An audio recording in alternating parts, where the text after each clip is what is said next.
amazing move. His lips trembled, and he pointed at Hu Yanxiang's shaking hand. How could you be like this? Why could you treat a woman like this? Don't you know that this is a humiliation to her? Are you still a human being? In Lin Jigang's mind, bullying a woman is wrong, especially bullying a defenseless woman. What's more, Hu Yanxiang's method is simply outrageous. Lin Jigang shook his head angrily, clenching his fists. His neck thickened from anger. I have nothing to do with this woman. You can't use such despicable means to deal with an innocent woman just because you want to force me to do something. You can't threaten me like this. You can't threaten me at all. Hu Yanxiang looked at Lin Jigang's reaction and sneered. Really? He immediately reached out and tore off all of Chu Yimin's tattered clothes. Chu Yimin held even more miserably. As a woman like this, she now had no dignity at all. She could only crawl and curl up on the ground, shouting Lin Jigang's name in pain. Dr. Lin, you're a good person, please give them the supplies, just promise them. If you don't agree to them, they can do anything, it's just a few supplies. There are so many supplies in the Xiangqing base. If you steal some and give them to them, no one will find out. Lin Jigang shivered, took off his coat, and covered Chu Yimin with it. He looked at Hu Yanxiang angrily. You also know that the supplies in Xiangqing base are strictly managed. All the supplies going in and out have to go through Qichuan's eyes. How can I get a large amount of supplies for you? If you want to use this woman to threaten me, you won't get anything you want except for forcing her to death. She is a living person. Do you really want to force her to death? Lin Jigang pointed at Chu Yimin lying on the ground and looked at Hu Yanxiang with accusatory eyes. Hu Yanxiang chuckled, took out a knife, and played with it. She's dead, so what? She's useless anyway. But I can tell you that now that she's dead, are there no more women in this apocalypse? If you don't do what I say, I will kill every woman I see. People like you have the softest hearts. You won't just watch so many women die for you. Unless you do what I say, I can promise that from now on, I will treat all the women I meet with better. Hu Yanxiang has already decided on Lin Jigang. The so-called Holy Father probably refers to someone like Lin Jigang. In the end times, people like this usually don't live long, but once you meet such a person, basically they have all come out of the Xiangqing base. The Xiangqing base was really well protected by Huami and Gong Yi. Most of the people there have never witnessed the dangers of the end of the world. They will never know how difficult and dangerous the entire external living environment becomes for human beings in just 1 year. At the same time, the ugliness of human nature is also vividly displayed. The people in the Xiangqing base are still living in a kind of truth, goodness, and beauty that makes people feel ridiculous and angry. They still have kindness in human nature, but this kind of kindness in front of outsiders seems a bit disgusting. Lin Jigang was so angry that he could hardly speak, while Captain Zhao, Su Ruyan, and others standing by remained indifferent when they heard Hu Yanxiang say this. They also knew that what Hu Yanxiang said was true. People like Hu Yanxiang have been prejudiced against women before the end of the world, and they do not truly respect women from the bottom of their hearts. Captain Zhao smiled at Su Ruyan. Su Ruyan did not step forward to stop Hu Yanxiang's methods. In fact, over the past few days, Su Ruyan had seen several times how Hu Yanxiang humiliated and beat Chu Yimin. Su Ruyan had no sympathy for a woman like Chu Yimin, and she even maintained a contemptuous attitude towards her. A useless woman. What kind of value can she provide to the team besides using her body to please men? Whether Chu Yimin was beaten to death or humiliated to death, it would have no impact on the entire team. But Su Ruyan is different. Su Ruyan is a useful person. She can provide value to the entire team, and her value is enough to make her despise all women in the apocalypse. Seeing that Lin Jigang was still complaining, a man walked up and stepped on Chu Yimin's back. He said to Lin Jigang viciously, "Will you agree to my request? If you don't, I will kill her right now. Anyway, your small safe zone has been built, and there will be many survivors coming here in the future. Don't worry, I will make good use of this small safe zone and let all the women who come here to seek refuge feel how powerful we are." Lin Jigang was so angry that his eyes turned red. He saw Hu Yanxiang also stepped on her with one foot. The two grown men stepped on Chu Yimin so hard that she was in great pain. He shouted loudly. The honest man could no longer endure it and rushed towards Hu Yanxiang. Hu Yanxiang turned around, holding a knife in his hand, and stabbed Lin Jigang in the abdomen. I think you are unwilling to accept my offer. I am talking to you nicely, but you insist on using force against me. Just as Hu Yanxiang's knife was about to pierce Lin Jigang's body, the door of the RV was opened, and a long knife was thrown out and hit Hu Yanxiang. Hu Yanxiang was chopped directly into two halves. The long knife fell to the ground and stuck into the concrete floor. The handle of the knife vibrated slightly and made a loud sound. Everyone turned around and saw a woman with long hair and a slightly plump figure, holding a child, standing in the door of the RV. And behind her stood a man. The man was standing inside the RV, and his face couldn't be seen clearly because of a light. I think the long knife must have been thrown by this man. Women shouldn't be able to do this. Before Lin Jigang could react, his body was covered with Hu Yanxiang's blood. Chu Yimin, who was lying on the ground, raised her head in panic and looked at the long-haired woman with a fair and tender face and a plump appearance standing in the RV. She felt that the woman looked familiar and pretty.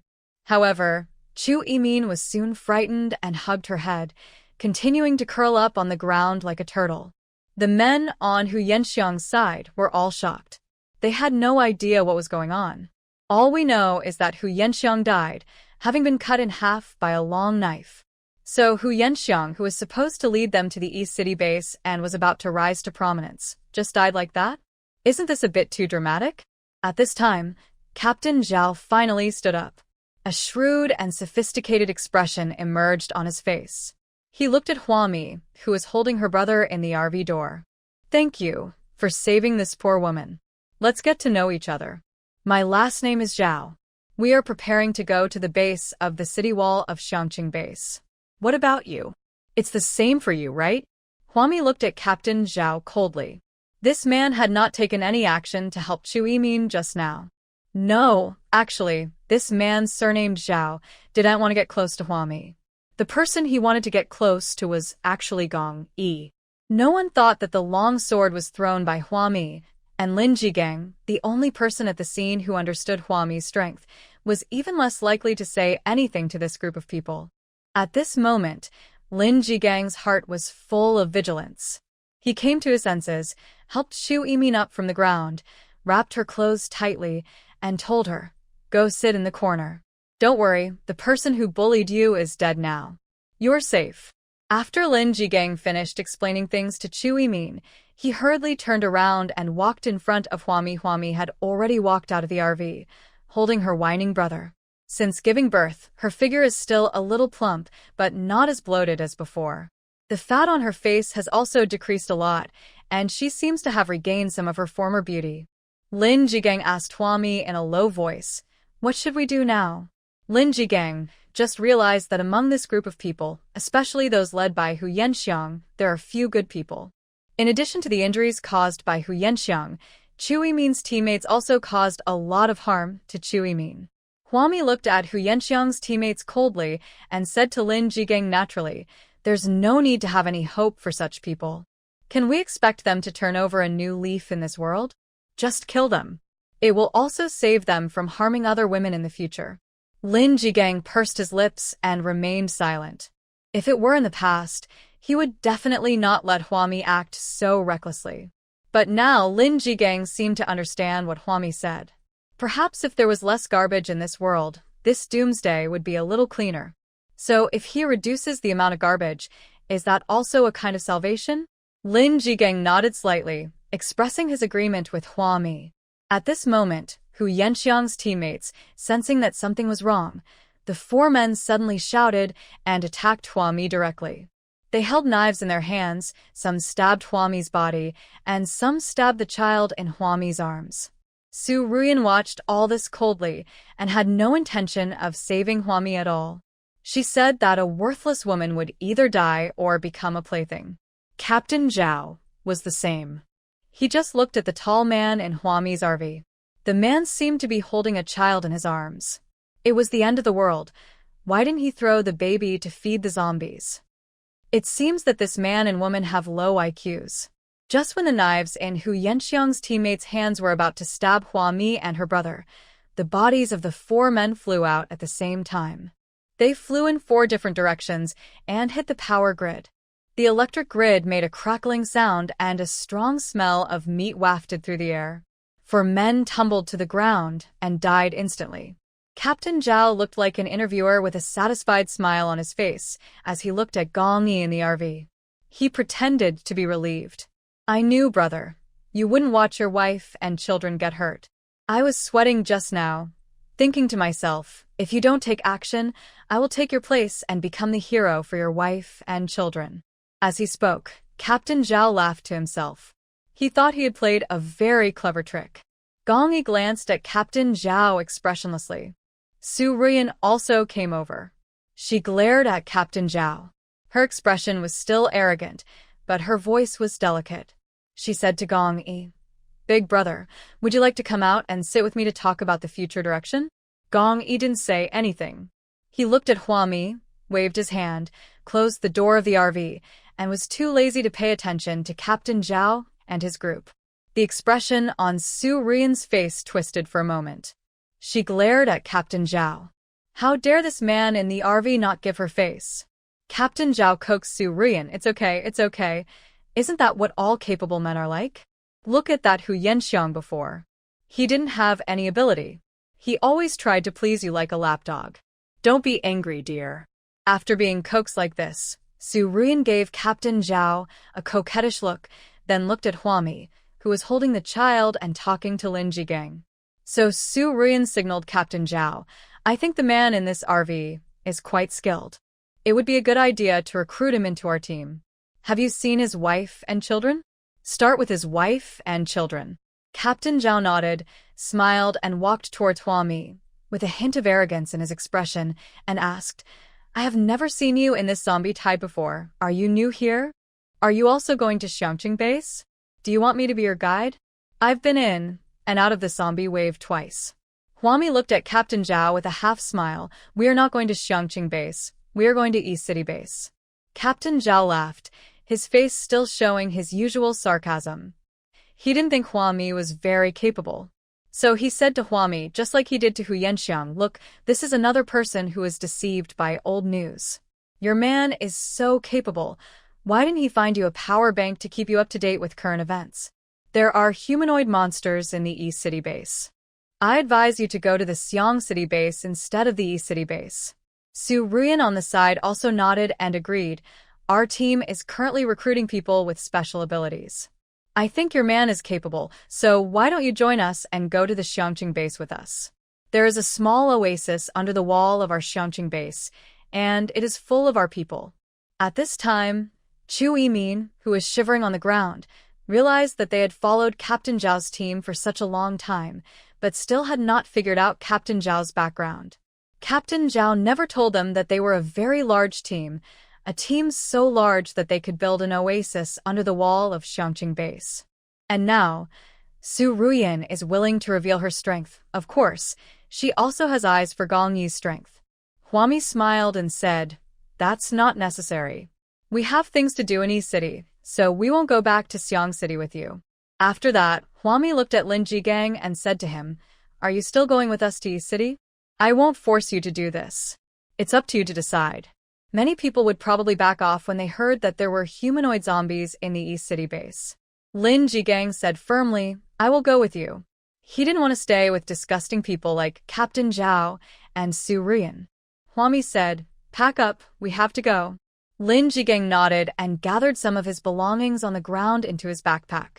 However, Lin Jigang did not touch the energy drops, food and water that had caused the fight before. He also did not explain that these supplies were left for Captain Zhao and his men. In short, it seemed that the matter was not mentioned again.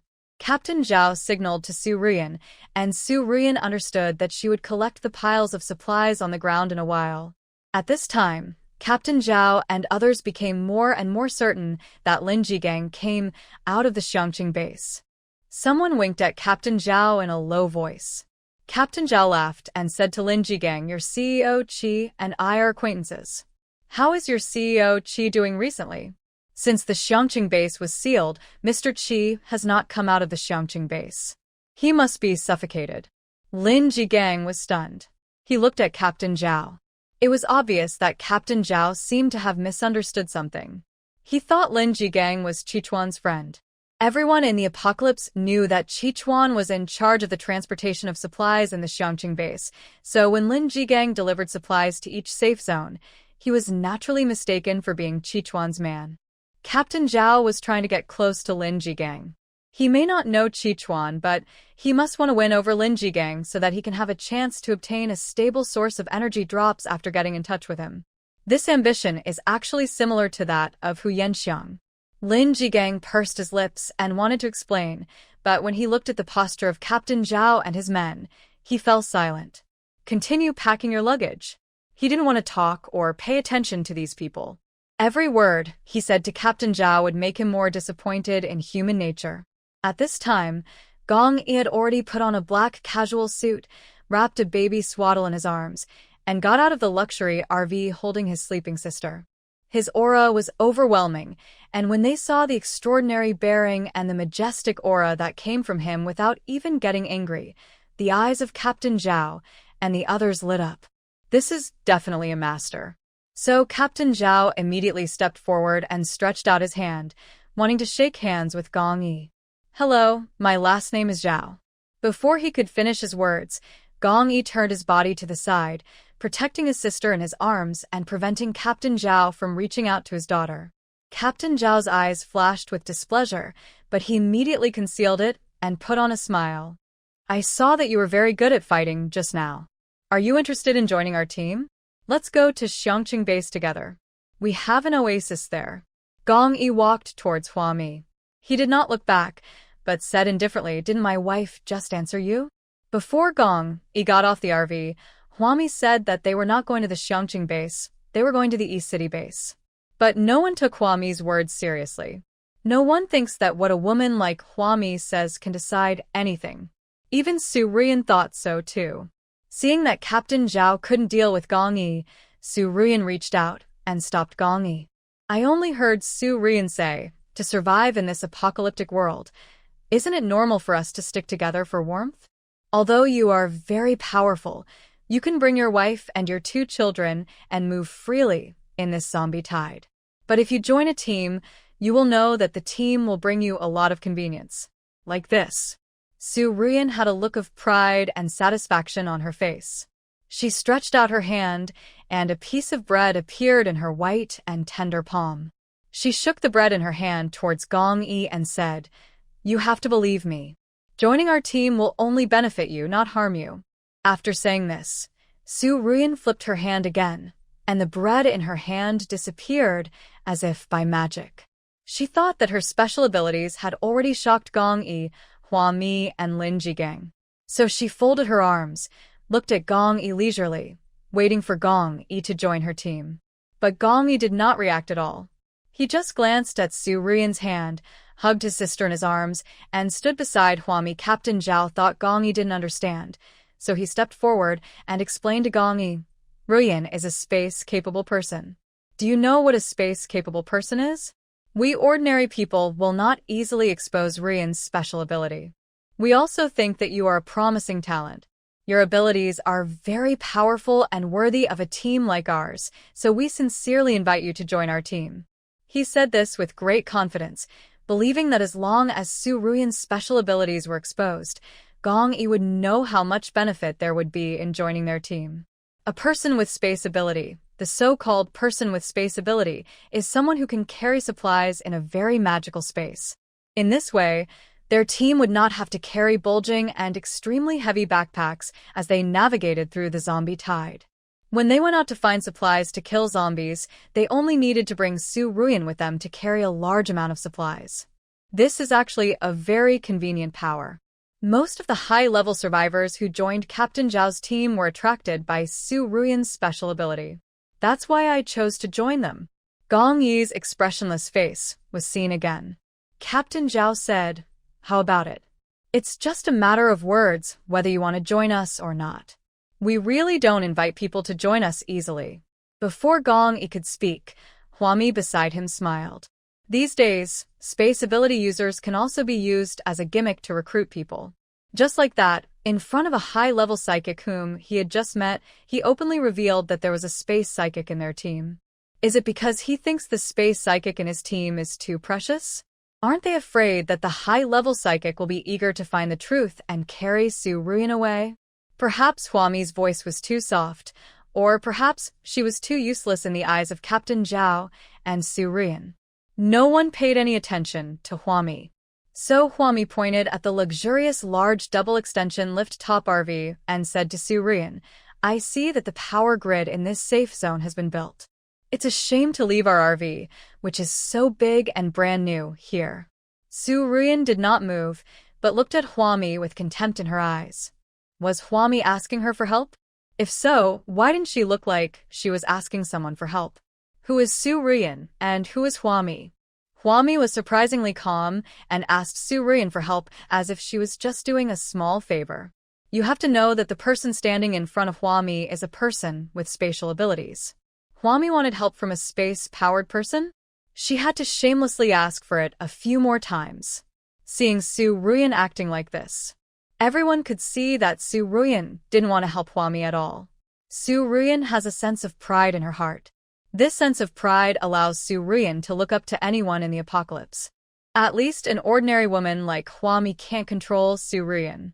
Su Ruyan would not easily lower herself to help Huami. Huami smiled and said, "Okay, if Su Ruyan doesn't want to help, then forget it. She will get the RV out by herself later." Instead, Gong Yi stood in front of Huami, turned around and looked at Su Ruyan with a frown. I don't know what Gong Yi is thinking. Captain Zhao gave Gong Yi face. After all, Gong Yi was a strong man. He stepped forward to smooth things over and asked Huami nonchalantly, "What do you want this RV for? After all, your husband is so capable. When your husband joins our team, you can bring your children to live in our oasis. Just leave this RV here and don't keep it. It is a bit of a burden, but Huami is a woman who married well and has a strong husband. What can she do?" Once Gong Yi is absorbed into his team, he will be able to abandon Huami and those two little burdens at any time. In the apocalypse, isn't it easy to get rid of burdens? Huami deliberately said, "We are moving around in the zombie tide, and it would be more convenient for the two children to have an RV." What she said was true. It was indeed very convenient to have a motorhome with children and travel in the apocalypse. But what she didn't say was that she actually owns 4 very large warehouses. During this period, as the factory produced more and more materials, Huami's warehouse has directly increased to 40 by 4. It was more than enough to accommodate such a small RV, but she just wanted to test how big the space was for Su Ruyan. Huami is no stranger to people with spatial abilities. In her previous life, she knew many people with spatial abilities, but this kind of spatial ability rarely appeared. But it is not unique, and is far less rare than psychic powers. Huami, in her entire life, had never seen a space expert as arrogant as Su Ruyan. When it comes to supernatural powers, Gong Yi's mental power is extremely rare. Huami's magical, apocalyptic supermarket ability is unprecedented and unparalleled. Therefore, Su Ruyan's spatial ability is far from being worthy of Huami's attention. Looking at Su Ruyan again, she tilted her head to look at the super luxurious RV and snorted, "You can just drive this RV away. Putting it in my space is just taking up my space for nothing." Huami heard her say this. She said, "Oh," and made a summary. Ms. Su's space can't accommodate such a large RV. In other words, although Su Ruyan is a person with spatial abilities, her space is very small. After putting down the previous supplies, there was no room left for this large RV. Captain Zhao and the others did not hear the sarcasm in Huami's tone. However, Su Ruyan looked at Huami carefully, and she vaguely felt that Huami seemed to be mocking her. But Su Ruyan couldn't be sure. After all, ever since she activated her spatial ability, everyone she met was trying to curry favor with her. No one ever treated her with sarcasm. What did Huami ridicule her for? Su Ruyan didn't think that there was anything about her that Huami could ridicule. "I'm afraid this yellow-faced woman is jealous of her." So Su Ruyan raised her face and pointed her nose at Huami. I already have enough supplies in my space, and there really isn't enough space for such a large RV. There's no need to put this kind of RV in space. Aren't RVs built to be driven? Can't we just drive this RV out of the safe zone? Hwami asked, how are you going to drive this RV out of this small safe zone? Well, your space is only that big, and it can't even accommodate an RV. As she spoke, she turned her head and looked around the safe zone, which was equipped with a perfectly constructed electric fence. You're not thinking of just rushing out in the RV, are you? If we really want to do this, we'll have to destroy the power grid we built with so much effort. Su Ruyan curled her lips. If it's destroyed, it's destroyed. Do we have to leave this RV here just to keep the power grid intact? To be honest, Su Ruyan felt that it would be a pity to leave this RV here and just throw it away. Since this RV is here and you can't get it out, give it to me. I think this RV is still new. I think this RV is great and worthy of my status. From now on, this RV is mine. As she said this, she seriously stood in the direction of the RV, acting as if she wanted to claim the RV as her own. It is very simple to understand this matter using Su Ruyan's logic. Although the RV belongs to Hwami, Hwami does not have the ability to get the RV out. Therefore, it is very likely that Hwami abandoned this RV in this small safe zone for everyone to use. If that is the case, and Su Ruyan has a way to get this RV out, then this RV should belong to Su Ruyan. Generally speaking, this is the logic of everyone in the apocalypse. Hwami felt that she understood and was not surprised. However, when Gong Yi and Lin Jigang heard such weird words, they both frowned at the same time. Lin Jigang had something to say. He stood up and angrily said to Su Ruyan, I had a hard time setting up the power grid for this small safety zone. I spent a long time on this power grid, and leaving it here will also be convenient for other survivors in the zombie tide. Captain Zhao interrupted the saintly Father Lin Jigang impatiently. In the end times, if people don't work for themselves, they will be punished by heaven and earth. If you care about the power grid, why don't you stay here and set up the power grid after we drive the RV away? After hearing what Captain Zhao said, Lin Jigang was furious. He pointed at Captain Zhao and said, Isn't other people's labor? Don't you already have a space user? And there are several other users in your team. Why do you need this RV? He pointed at Hwami. It's not convenient for this couple to walk in the zombie tide with 2 children. Wouldn't it be nice to leave the RV to them to take care of the kids? And this RV originally belonged to them. They were the ones who first placed it in this ruined building, and then I connected it to the power grid. Captain Zhao said, So, you don't think your behavior is weird? There's clearly an RV parked inside this ruin, but you're still setting up an electric fence around it. You did it on purpose, wanting to enclose the RV in the electric fence, right? There was no gratitude towards Lin Jigang and his words, not at all. They also didn't think that Lin Jigang's hard work in setting up the power grid would be of any significant help to these survivors who are surrounded by the zombie tide. I even think that Lin Jigang is stupid. Therefore, Captain Zhao can use the evil of human nature to explain Lin Jigang's behavior. He even maliciously slandered Lin Jigang's intentions. For a time, Lin Jigang was so angry that he almost died of a heart attack. Then Captain Zhao impatiently interrupted Lin Jigang's rebuttal. In this end times, how can anyone be who they say they are? Rian also said that if this big brother is willing to join our team, she and the 2 children will go to Oasis and won't need the RV anymore. To put it bluntly, Captain Zhao still believes in the typical law of the jungle.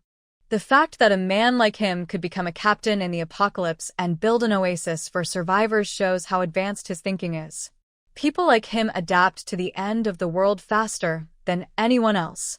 In some ways, Captain Zhao and Su Ruyan adapted to the cruelty of this apocalypse faster than the reborn Hwami. Because Captain Zhao and his teammates were the driving force behind the cruelty of this apocalypse. The law of the jungle has always been a principle that applies to Captain Zhao and Su Ruyan. Hwami turned her head and handed her brother in her arms to Lin Jigang. She looked at Su Ruyan and Captain Zhao. You two are absolutely right. Things in this apocalypse are ownerless. Whoever sees it first owns it. But there is another rule. Even if you see it first, it doesn't necessarily belong to you. It belongs to whoever gets it first. Unfortunately, the rules for survival in the apocalypse that you follow are the same rules that I follow as well. Su Ruyan's eyes flashed with murderous intent. She gestured to Captain Zhao. She's just a yellow-faced woman with a child. Why is she so arrogant? Captain Zhao's face was also full of anger because Huami's statement didn't seem humble at all. That's right, it's humble. As a woman in the end times who has no fighting ability and relies entirely on men for support. Especially since Huami had 2 children with her. Didn't she immediately put on a fawning face and prostrated herself at the feet of Su Ruyan and Captain Zhao after knowing about Su Ruyan's special abilities? Why does Huami Dao do the opposite? Don't talk about who the RV belongs to and who it doesn't. At this time, this RV should be presented to Su Ruyan with both hands. Not only Huami should curry favor with Su Ruyan, but even Gong Yi, a psychic with a powerful level of supernatural powers, should curry favor with Su Ruyan. After all, Su Ruyan is a space user. Having a space user as a teammate and going out with the team to look for supplies is worry-free and easy. Gong Yi met Captain Zhao's eyes with a sharp look. Captain Zhao's heart sank, and the murderous look on his face quickly subsided. He pulled Su Ruyan over and whispered a few words to coax her, but Su Ruyan reluctantly shook his hand and turned away. In the end, these 2 people did not do anything to Huami. After all, they had just watched with their own eyes how Gong Yi killed Hu Yanxiang and others. Therefore, if they wanted to do anything to Huami now, Gong Yi would have a hard time explaining it. Captain Zhao said with a straight face, forget it. Let's just leave it at that. Let's take a break first and discuss it in detail tomorrow. After saying this, Captain Zhao sat aside and sat with Su Ruyan, who was noble and proud like a princess. They would not leave this small safe zone. After all, they were all very tired now. Their behavior of stopping and choosing to sit on the other side of this small safe zone to rest made Huami feel full of irony. Look at Captain Zhao and Su Ruyan. Both of them keep saying that the strong are respected, and both are trying to bully a very vulnerable mother. Their attitude was full of pride, and now such an arrogant group of people still chose to rest in the safe zone. If it weren't for this safe zone, which was perfectly connected to the electric grid by Lin Jigang, how could they have such leisure to rest in the safe zone? Gong Yi stared at Captain Zhao and Su Ruyan's team with a sharp gaze, his face full of anger. He turned around and was about to say something to Huami. Huami raised her head towards Lin Jigang and whispered, "Let me ask you, Dr. Lin, are you sure you want to build a small safety zone for these people?" Lin Jigang was stunned for a moment and finally shook his head slowly. No, he built the power grid carefully, not to provide convenience to such a group of people with radical ideas and no humanity. From Captain Zhao and Su Ruyan's words, Lin Jigang could not see their reverence for life. They are the typical type of people who plant trees for others to enjoy the shade, but then pull out the trees after enjoying the shade. Lin Jigang didn't want to save such a person. Huami snapped her fingers. Okay, take all the supplies in this small safe zone and get in the RV with us. She had no intention of killing Captain Zhao and Su Ruyan. Instead, after Lin Jigang and Gong Yi got on the RV, Huami drove the RV and rushed out directly from the power grid gate where the power was cut off. The power grid of the entire small safety zone was destroyed in an instant. Captain Zhao, Su Ruyan, and others, who were originally preparing to take a good rest, quickly jumped up from the ground. She shouted angrily at the back of the RV. "Are you crazy? Who told you to destroy the power grid in this safe zone? You destroyed the power grid in this safe zone. How can we rest?" Huami had already rushed out of the small safety zone, with 2 broken electric fences still hanging on the front of her car. Su Ruyan was furious. She pointed at Huami and asked angrily, "When did I ask you to do this?" The expression on Huami's face became even more innocent. Her face was white and tender because she had given birth to a child. Facing Su Ruyan at this moment, Huami was like a dumpling. "You just said it yourself. You said that your space can't take this RV away. If we want to drive this RV out, we can only break through the power grid that has been built. I am doing what you said. I want to survive in the apocalypse, so of course I have to do as you say." Su Ruyan had said this before. Since she could say and do this, why couldn't Huami do the same? Only then did Su Rian realize that Huami had tricked her. She was so angry that she felt dizzy and didn't care whether there was any powerful man behind Huami. She was a space ability user who was completely spoiled by the people around her, so Su Rian pulled Captain Zhao's clothes hard. Bring it back to me. I want that RV. I want it. Hurry up and get that RV and this woman back to me. Maybe the RV is not necessarily absolute, but it represents a certain status of Su Rian, which cannot be challenged. So, maybe at the beginning, Su Rian only wanted that RV 50%. Now, she really wants this RV. Captain Zhao also looked embarrassed. He never thought that there would be such a person in this world. After learning about Su Rian's special abilities, he still refused to buy into Su Rian's ideas. However, Captain Zhao only needed to look at the way Hu Yanxiang and the others died just now to know that even if all their people were added together, their combat effectiveness would not be as good as that of Gong Yi alone. So Captain Zhao pulled Su Rian over and said to her in a gentle voice, "You still have to plan this matter carefully. Well, let me give you an idea. If you really can't swallow this, let's follow these 3 people. Since this small safe zone is no longer safe, we'll just follow the RV. Maybe human nature is just a little bit mean." The more Huami and Gong Yi acted indifferent towards Su Rian, a person with spatial ability, the more Captain Zhao wanted Gong Yi to join their team. He could see that Gong Yi was a very powerful person. So he also advised Su Rian, "Why are you so angry with that man's wife for no reason? The destruction of this safe zone is secondary. Have you ever thought that the man of that yellow-faced woman is still with her?"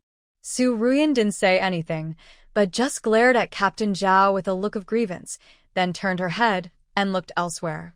She also didn't know why she had to be so angry with Huami Ji just now. I just wondered, why wouldn't a woman like Huami, who is like a burden, be filled with envy and jealousy after learning that she was a space-capable person? Compared to a woman like Huami who relied on men to support her, Su Rian didn't know how high-end her life was.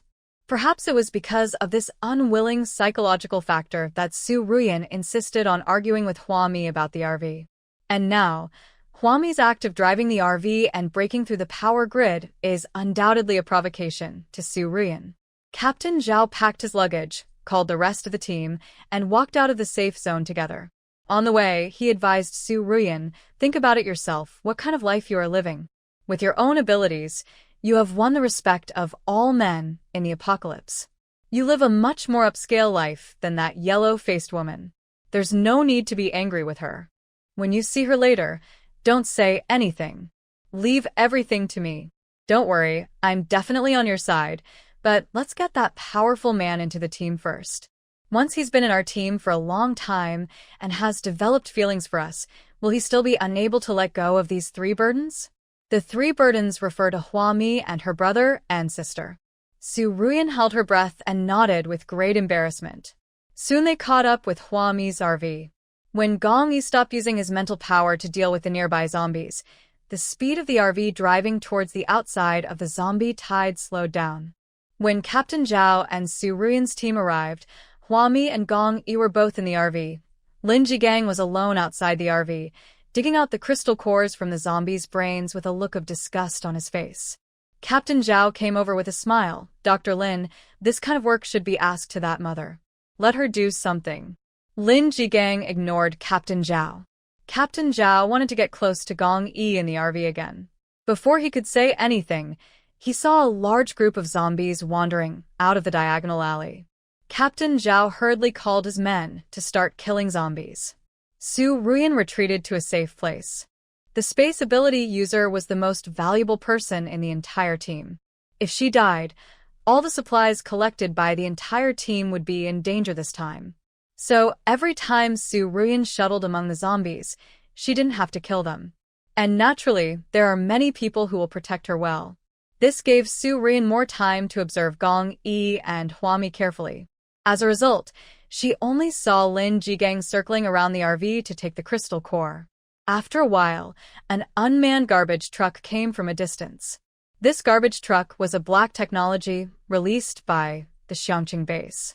They shuttled through the tide of zombies, working diligently and non-stop, shoveling the corpses on the ground into their trucks. No one knows when or where these garbage trucks will appear. They are random. As long as there are corpses and garbage, the garbage truck will come sooner or later, no matter day or night. Su Ruyan watched the busy garbage truck for a while until she was distracted and found that Lin Jigang had gotten into the RV at some point. The RV has already left by now. Su Ruyan, who was eager to seek revenge on Huami, immediately shouted at Captain Zhao's back, "Hurry up, Captain Zhao. Their RV is leaving." In fact, Captain Zhao and his men didn't even have time to dig up the zombie crystal cores on the ground. Captain Zhao wanted to take those crystal cores, but Su Ruyan had already gone after the RV. So, Captain Zhao, with some anger in his heart, hurriedly called out to other people in the team, fighting the zombies while retreating, running to catch up with Huami and Gong Yi's RV. I was very angry. Didn't Su Ruyan know how important she was? She was so reckless that the whole team had to cooperate with her because she had all the supplies the team had searched for. This went on for several days, and several times, Captain Zhao and Su Ruyan almost lost track of the RV. So they had to search everywhere in the nearby streets and alleys. Fortunately, God always favors them and allows them to find the RV in the zombie tide. And they searched like this, and gradually followed Huami and Gong Yi to the outskirts of the zombie tide. Here, the zombies gradually became less active. They would not appear in large numbers from time to time to block their way. Lin Jigang in the RV finally came out and started to build an electric grid on an open space. Captain Zhao and Su Ruyan exchanged glances, then came to Lin Jigang and greeted him. "Are you going to build a power grid here?"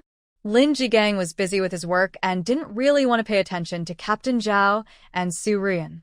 Su Ruyan was angry, but they had followed the three adults in the RV for such a long time, and she had clearly seen that Gong Yi in the RV was really capable.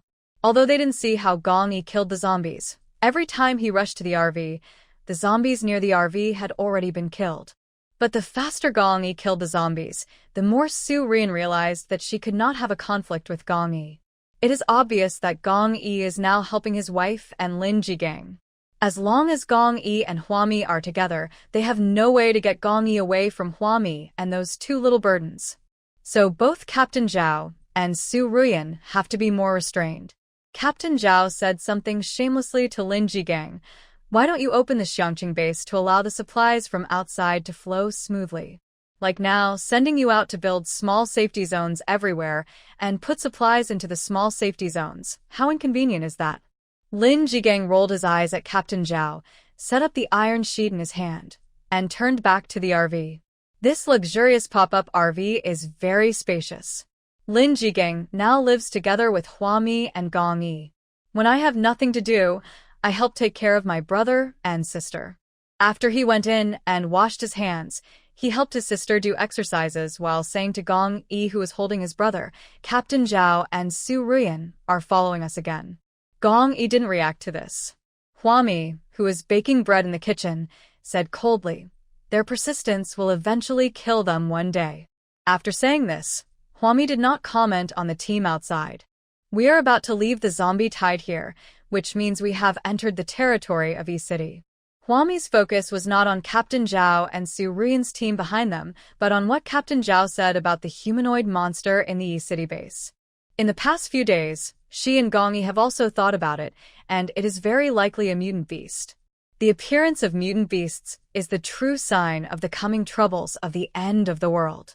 In other words, the natural disasters and zombies that Huami encountered before were actually not difficult at all for her. As for mutant beasts, she could never control them. She never knew what strange appearance the species would mutate into, or what strange abilities they would possess. Gong Yi frowned, and after hugging his brother for a while, he put his brother on the sofa and let him raise his head and look around with his black eyes open. He frowned and said, "I have already wiped out all the mutant beasts outside of Yi City. Why is there another monster with a tail in the Yi City base right now? This kind of thing is definitely out of control." Huami just talked about the matter at hand and did not mean to blame Gong Yi for being unreliable. She handed the toast to Gong Yi and started to make milk powder, saying, "You thought you had wiped out this thing, but it will mutate into another species. They always have a way of escaping from your sight and spreading into a large area in the blind spot of your vision. So if we can eliminate it, we must eliminate it immediately once we find it. But we also have to maintain a positive attitude and understand that this thing cannot be completely eliminated. Several adults were in the room, talking about serious matters while taking care of their children. At this time, the sky gradually darkened. There was a faint knock on the door outside the RV. Hwami looked at the four-way surveillance cameras and saw that the person knocking on the door was a woman with tattered clothes and wounds all over her body. Isn't this woman the one who was beaten by Hu Yanxiang before and used to threaten Lin Jigang? It was because of the wounds on her body, which were all over her body. There is not a single good spot on the face. So, Hwami didn't recognize who this woman was at all. She opened the door of the RV, looked up and down at Chu Yimin, who was shivering outside the door, and asked, "What's the matter?" There was a little drizzle today, and the temperature dropped sharply by more than 10 degrees from the previous comfortable level. Chu Yimin was wearing ragged clothes and had messy hair. She was shivering in the rain. She asked Hwami pitifully in a soft voice, "Can you give me something to eat? I followed you all the way here. I need something to eat so that I can have the strength to go back to the city base." After saying this, Chu Yimin seemed to be afraid that Hwami would disagree, so she hurriedly said, "You gave me food. I'll repay you when I get back to the East City base." Hwami looked at the woman outside silently. While being looked at by Hwami, Chu Yimin looked timid and avoided her gaze. She had been tortured by Hu Yanxiang and was frightened by him. Her current temperament was very different from the arrogant and domineering eldest daughter of the Chu family in the past. So much so that Hwami didn't even connect the woman in front of her with the eldest daughter of the Chu family. She still took 2 pieces of bread to Chu Yimin. There was no more, so it was enough to ensure that Chu Yimin could survive, but she couldn't eat her fill. In this kind of world, if you feed people too much, you won't get any thanks. On the contrary, it may even raise an ungrateful wolf. Chu Yimin quickly took the bread and took 2 small bites. She didn't say thank you, but ran back to the far corner with the bread in her pocket. She huddled in the corner, tiny and cautious, holding the bread in her arms. It seems that idle Chu Yimin is in a trance and seems to be mentally unstable. Su Ruyan was holding a transparent umbrella, wearing a white dress, and walking past Chu Yimin with her nose turned up. She stopped and looked at Chu Yimin in the corner with eyes like she was looking at an ant. "Look at the expression on your face. It seems like 2 slices of bread can get rid of you. Just think about it. They have so much supplies and drive such a big RV. There must be a lot of stuff inside. But you only gave you 2 pieces of bread. If it were me, I would just think it was a humiliation to me." Chu Yimin held the bread and raised her face. In addition to the dense scars on her face, there was also a thick layer of black ash. I don't know how long it has been since it was cleaned. Being stared at by Chu Yimin with such a humble look, Su Ruyan felt offended. She said angrily and with disdain, "Think about it. Dr. Lin, who repaired the power grid, came from Xiangqing. He must have no shortage of supplies. And the couple with the child have such a good relationship with Dr. Lin. Don't they have a saintly mentality? Then they should support you, give you lots of delicious food, and let you dress like a princess. Why are they ignoring you now? This is not in line with their Holy Father's character." Su Ruyan turned around and walked away holding an umbrella. Chu Yimin was left curled up in the same place. After a long time, she seemed to suddenly understand something. Her originally cloudy eyes now looked at Lin Jigang, who was busy getting out of the RV, with a burning light. She took a few more bites of the bread in her arms, and the next day, Chu Yimin went to Lin Jigang to ask for food again. She felt that what Su Ruyan said was right. Lin Jigang came out of the Xiangqing base, so he must have enough supplies. These people are kind-hearted, so if you ask them for supplies, they will definitely give them to you. Sure enough, at Chu Yimin's pleading, Lin Jigang gave Chu Yimin 2 more slices of bread. After 2 consecutive days, Lin Jigang's power grid was basically built, and the zombies around were cleared out by Hwami, who went out in the middle of the night. After staying in the RV for a long time, Hwami would go out regularly to kill zombies and exercise her body. There are few zombies here, so there is no need for Gong Yi to use his mental powers at all. Originally, Hua Mi went out to kill zombies and avoided the sight of Su Ruyan, Captain Zhao, and others. Su Ruyan, who had been relaxing for 2 days, suddenly, perhaps by coincidence, met Hua Mi, who had just returned from killing zombies. Hua Mi didn't want to pay any attention to Su Ruyan. She originally wanted to avoid Su Ruyan and go back to take care of the child. Su Ruyan suddenly called out to Hua Mi, "Hey." Hua Mi stopped and turned to look at Su Ruyan, signaling with her eyes. "What's the matter? Don't you think your 2 children are too noisy?" Su Ruyan pointed to a house not far away, because it was daybreak and her brother and sister must wake up to have breakfast. There were no zombies roaring nearby this early morning, so the sound of a child crying could be heard faintly in the RV. Although the sound was very small, it was still quite obvious in such a quiet environment. Hua Mi frowned and said to Su Ruyan, "Did I disturb you? This doesn't even meet the criteria of disturbing the public." She stood outside the RV and listened to her brother and sister crying for a while. It should be that Lin Jigang and Gong Yi in the RV had already started feeding her brother and sister. So while Hua Mi and Su Ruyan were talking, the brother and sister stopped crying. However, from the side of Su Ruyan and Captain Zhao's team, several men's undisguised voices were heard. They seemed to be discussing women, laughing unscrupulously in the early morning. The sound was so loud that it could be heard throughout the whole street. "Of course I did." Su Ruyan said it as a matter of course. "Your 2 children are under control now, but how can you guarantee that if something unexpected happens and we are in danger, your 2 children won't cry again? We are all together in the apocalypse. If your child provokes zombies, then won't all of us be in danger? Everyone knows that children are very noisy, especially in the end times.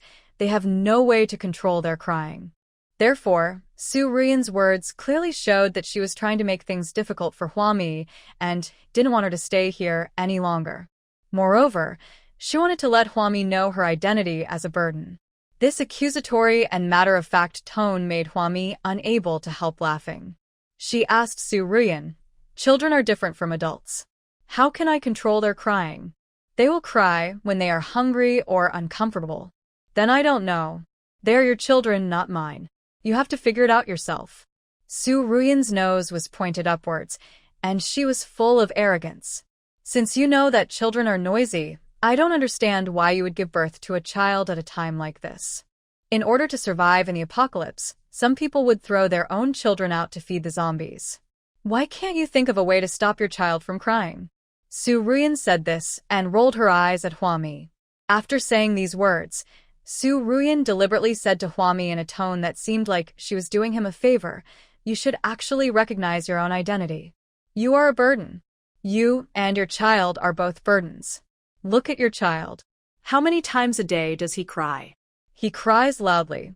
With your configuration plus a Saint Father Dr. Lin, who would be willing to team up with you." Hua Mi began to get impatient. "I didn't ask you to stay with me. "I just want to do my own thing." If you dislike me, it's okay, just leave." She never said that the people around her must stay by her side, protect her, and provide for her. From the very beginning, Hua Mi planned to keep herself out of trouble. Looking at Su Ruyan again, what does it mean that everyone is together in the end times? When did Hua Mi and Gong Yi become members of Su Ruyan's team? All along, Captain Zhao and Su Ruyan have been unwilling to accept the consequences, like a flock of flies that cannot be shaken off. They just want to follow Hua Mi and Gong Yi. Su Ruyan continued to talk to herself. "Do you think we don't want to leave? If it weren't for your husband, we would have left long ago. I told you a long time ago that if your husband is willing to join our team, you and your 2 children can go to our oasis. If you can persuade your husband to join our team now, you can go back to the oasis with us, without disturbing me. After returning to the oasis, you and your children should behave better. Try to find a way to make them stop quarreling. After all, the oasis is not 100% safe. If it is too noisy, it will still attract zombies." Given Su Ruyan's personality, she was willing to let Hua Mi and the 2 children go back to Oasis with her. This was really for Gong Yi's sake, who made Gong Yi's ability look so powerful. In order to get Gong Yi to join the gang, Su Ruyan was willing to put up with Hua and her 2 children. Hua pursed her lips and was about to speak when suddenly, the door of the RV was opened. Gong Yi walked out of the RV. His face looked very ugly, and he looked at Su Ruyan fiercely. Captain Zhao on the side came over hurriedly. He seemed to think that Su Ruyan was being too arrogant, so he poked Su Ruyan's arm with his elbow. Although Captain Zhao also understood that Su Ruyan did have the capital to be arrogant, she was a person with spatial abilities and an excellent teammate that all teams active in the zombie tide wanted to bring with them when they went out. But Gong Yi also looks very strong. In the absence of a full understanding of each other, Su Ruyan should curb her arrogance. At this time, Su Ruyan also saw Gong Yi's livid face, so she softened her arrogant tone and said to Hua, "Actually, I'm doing this for your own good. Think about it, your 2 children have been crying the whole time in our team. We finally got rid of the zombies in front, but your child started crying and attracted the zombies here. Then our entire team has been harmed by these 2 kids of yours, right? So you should think about how to control the crying of your 2 children." Su Ruyan was talking to Hua very seriously. In this apocalypse, there were always so many confused people. They were clearly a burden, but they still expected the entire team to protect them with their own lives. Chu Yimin before was such a useless burden, and it seems that Hua and her 2 children are the same. They are all useless burdens. To be honest, if it weren't for Gong Yi's powerful supernatural powers, Su Ruyan would not have even looked at a woman like Hua when she met her in the zombie tide in the past. Talking to a woman like this really lowers her style. And now she is still willing to talk so much to Hua and teach Hua some skills on how to survive in the apocalypse. Hua and Gong Yi should both thank her. Gong Yi said to Su Ruyan coldly, "Even if my child attracts more zombies, what does it matter? Isn't it enough for the 2 of us to deal with these zombies? From the beginning to the end, my wife and I never planned to join your team. Even if we attract those zombies, what does it have to do with you?" Su Ruyan opened her mouth and immediately refuted Gong Yi's words. "You can't say that. We fought zombies together these past few days." Before she finished her words, Captain Zhao pulled her arm. Captain Zhao looked at Gong Yi with a smile. "Brother, you are naturally very capable, but in this apocalypse, if you want to survive well, how can you be a lone ranger? We don't have any other intentions. Ruyan also has good intentions. She wouldn't easily teach others these survival skills on how to survive in the apocalypse. Ruyan really did this for you and your wife, and for everyone else. You didn't plan to join our team, but you will inevitably encounter other survivors in the future. Brother, you don't want your wife and children to be hated by everyone, do you? These people are going further and further out of their word. It seems that in the eyes of these people, all women, except Su Ruyan, are burdens to the team, and women with children are even more burdens among burdens." Hua laughed out loud. "I really am sick. I think Miss Ruyan can't even take care of herself, and now she comes out to teach others. You're still teaching others how to survive in the apocalypse? Ha ha ha, stay away from us now. It's already so hard for you to survive, and you're still teaching others?"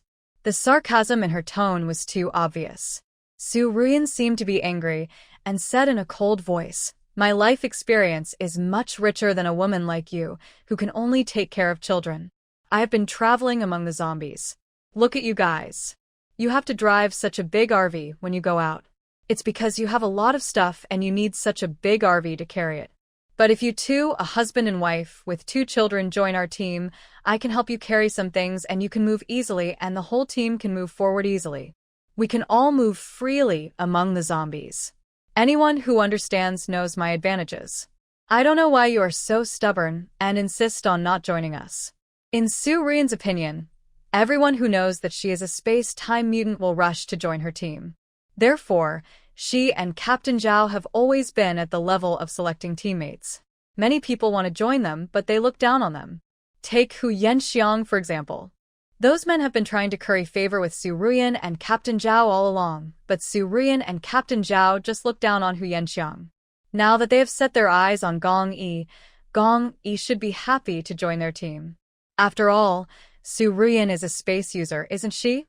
Hua sneered, "You are aloof. You are amazing. I am a burden. My 2 children and I are burdens, so you can go." I really am not worthy of a noble space ability user like you. Everyone knows your merits, but I don't know, and I don't want to know. I have my own RV. I can load up the supplies. I don't need you, can I?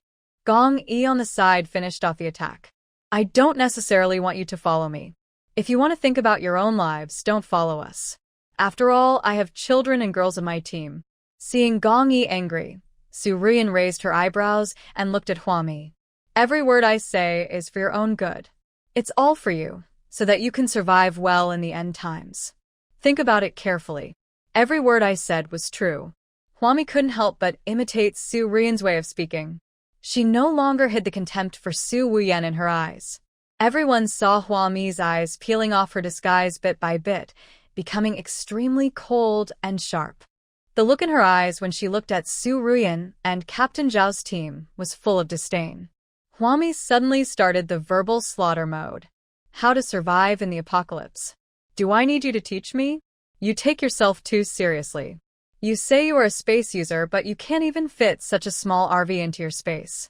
You still think you're useful, don't you?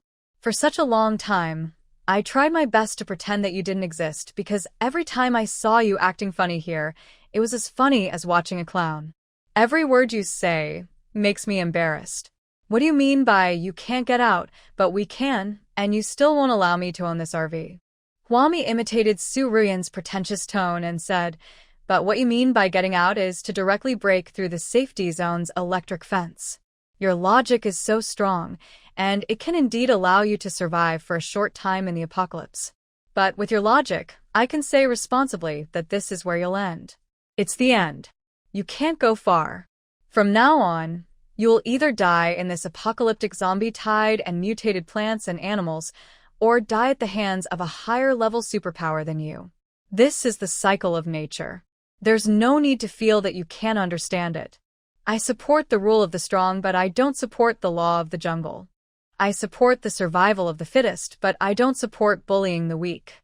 Huami's words not only made Su Ruyan look ugly, but also made Captain Zhao jump up and down. Captain Zhao looked at Gong Yi standing next to Huami with a stern face. Brother, your wife's thoughts are very dangerous. Gong Yi raised his eyebrows and stood up straight. I don't think there is any problem. My current thinking was taught to me by my wife. He supported Huami with his own actions and looked at Captain Zhao and his men with a pair of murderous eyes. My wife is right.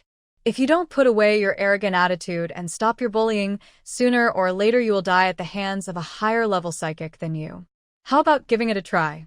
After saying that, Gong Yi moved his hand, and Captain Zhao immediately pulled Su Ruyan back vigilantly. Based on Gong Yi's attitude, Captain Zhao had no doubt that if they did not give in, Gong Yi would kill them. Captain Zhao heridlipul Su Ruyan esait. Su Ruyan was still unconvinced. She asked Captain Zhao, what did I say wrong? I also saw that woman taking a walk every night. She seemed to be restless. Does she think this is before the end of the world? I just can't stand the way she takes it easy just because she has a good man to protect her. Do you know why she goes out for a walk? She's out for a walk and will bring some zombies back to us. Captain Zhao yelled at Su Ruyan. You know she's a burden. Why are you still bothering with her? You're such a high-end space user. Why would you bother with a burden? If you don't think about this woman, think about the two men behind her. Did you see that, Dr. Lin? He can keep bringing out the electric net. He can keep bringing out the electric net. He built the power grid for this entire small safety zone. What does this prove? This means that Dr. Lin can return to the Xiangqing base at any time and move the supplies out. Although he is a holy father, he is Qichuan's man and the husband of that yellow-faced woman. He must be a high-level psychic. We can only say that she is lucky to have found such a high-level psychic as her husband. Captain Zhao put his arm on Su Ruyan's shoulder and winked at her. Why don't you try to find a powerful husband? With your qualifications, you can choose any high-level psychic in the world, right? Su Ruyan certainly knew that she had good conditions. So she never gave herself to any man easily. Even Captain Zhao had hinted to her many times that he hoped Su Ruyan could be his woman. However, Su Ruyan rejected Captain Zhao by relying on her rare special ability. Captain Zhao did not dare to openly turn against her. On the contrary, He was even more attentive than before and treated Su Ruyan attentively. So after hearing what Captain Zhao said, Su Ruyan raised her hand and slapped Captain Zhao's hand on her shoulder. She snorted coldly, "A woman like me must be worthy of the best man. If I were to find a man, I would definitely find a man with the most powerful superpowers. When the time comes, I'll see who will give me a cold shoulder." Su Ruyan didn't understand Gong Yi's strength. She didn't know whether Gong Yi could be considered the man with the most powerful superpowers in this apocalypse. However, Su Ruyan considered herself very precious. She believed that even a man like Gong Yi might not be worthy of her. Captain Zhao didn't say anything, just looked at Su Ruyan with a frown and a smile. He finally managed to calm Su Ruyan down, and then he thought about going to Gong Yi to talk to her again. As a result, they found that the iron gate of the safe zone was opened, and the RV that was originally parked there drove directly out of the safe zone and headed towards E-City. Captain Zhao has followed Gong Yi and Huami for such a long time, so he naturally won't give up easily. So, he called out to the people in his team and hurriedly followed. The RV had a smooth journey. After getting away from the zombie tide, the zombies seemed to have disappeared without a trace. No zombies were seen suddenly rushing out on the road. Likewise, there was not a single survivor to be seen on the outskirts of the zombie tide. The further Lin Jigang drove, the stranger he felt. He looked at the ruins in the town, turned around and asked Huami, "How about building a small safe zone here?" Huami shook her head. "It can't be built. This area is a vacuum zone. It should be the area between the zombie tide and the mutant beasts. Although there are no zombies or mutants, there are still no survivors. Mutant beasts eat living people, they don't eat zombies. Although zombies also eat mutant beasts, once they get close to mutant beasts, they will be torn to pieces by the mutant beasts. After a long time, a vacuum zone will be formed between the zombie tide and the mutant beast group. The survivors certainly cannot survive in such a vacuum zone, because once entering the vacuum zone, they will be attacked by mutant beasts and zombies at the same time. Once popularity is discovered by both groups at the same time, a melee will break out. Establishing a small safe zone in a place like this would be useless no matter how strong the power grid is. Gong Yi asked Huami, "Then shall we continue to go to E-City?" Huami shook her head again. "Let's stop here. We can't get into E-City. We can only fight our way in slowly. We are here and will definitely attract zombies and mutant beasts. Let's see what kind of monsters will come looking for us tonight." Neither Gong Yi nor Lin Jigang would refute her words. Lin Jigang got out of the RV, controlled the drone given by Huami, and began to observe the streets and alleys nearby from high altitude to see if there were any abnormal phenomena. However, not long after, Captain Zhao and Su Ruyan's team also arrived here in a car they found on the roadside. Lin Jigang couldn't understand why this team of people just wouldn't give up. Why did they always keep following them and getting close to them? According to Huami, this vacuum zone where there are no zombies or survivors of any species is actually the most dangerous place. But obviously, Captain Zhao and Su Ruyan felt very relieved when they came to such a place. The people in their team got out of the car and talked very loudly. I don't know who told a joke, but a group of people were laughing as if they were out for a picnic. Captain Zhao was still very happy, and he greeted Gong Yi, who was getting out of the RV from a distance. "I think this place is good. Since no zombies come here, if conditions permit, it would be great for the survivors to build an oasis here, right, brother?" Then, Captain Zhao looked at Lin Jigang again. He raised his head and asked, "Dr. Lin, are you going to set up a small safety zone here? How about we work together? I'll build the oasis in this small safe zone, and you'll be responsible for building the power grid for my oasis." Lin Jigang did not answer Captain Zhao. He certainly couldn't allow this to happen. He built a small safe zone to rescue survivors trapped in the zombie horde in the apocalypse, not to make things easier for people like Captain Zhao. Seeing Lin Jigang remain silent and turn away, Su Ruyan's face looked very unhappy. She looked at Captain Zhao. This Dr. Lin is really arrogant. He really thinks he came from the Xiangqing base, so he has an overwhelming sense of superiority.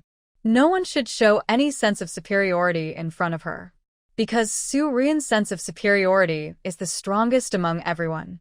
Captain Zhao also felt a little frustrated. He had tried many times to strike up a conversation with Lin Jigang and establish a relationship with him, but this man had never paid any attention to him. Dr. Lin is a person who does not know the current situation. People like him should be taught a lesson. Captain Zhao immediately waved his hand, called over two of his men, and whispered something in their ears. The two men nodded immediately, with skillful smiles on their faces. According to the observations of Captain Zhao and Su Ruyan, Hua Mi, Gong Yi, and others planned to stay in this place where there were no zombies.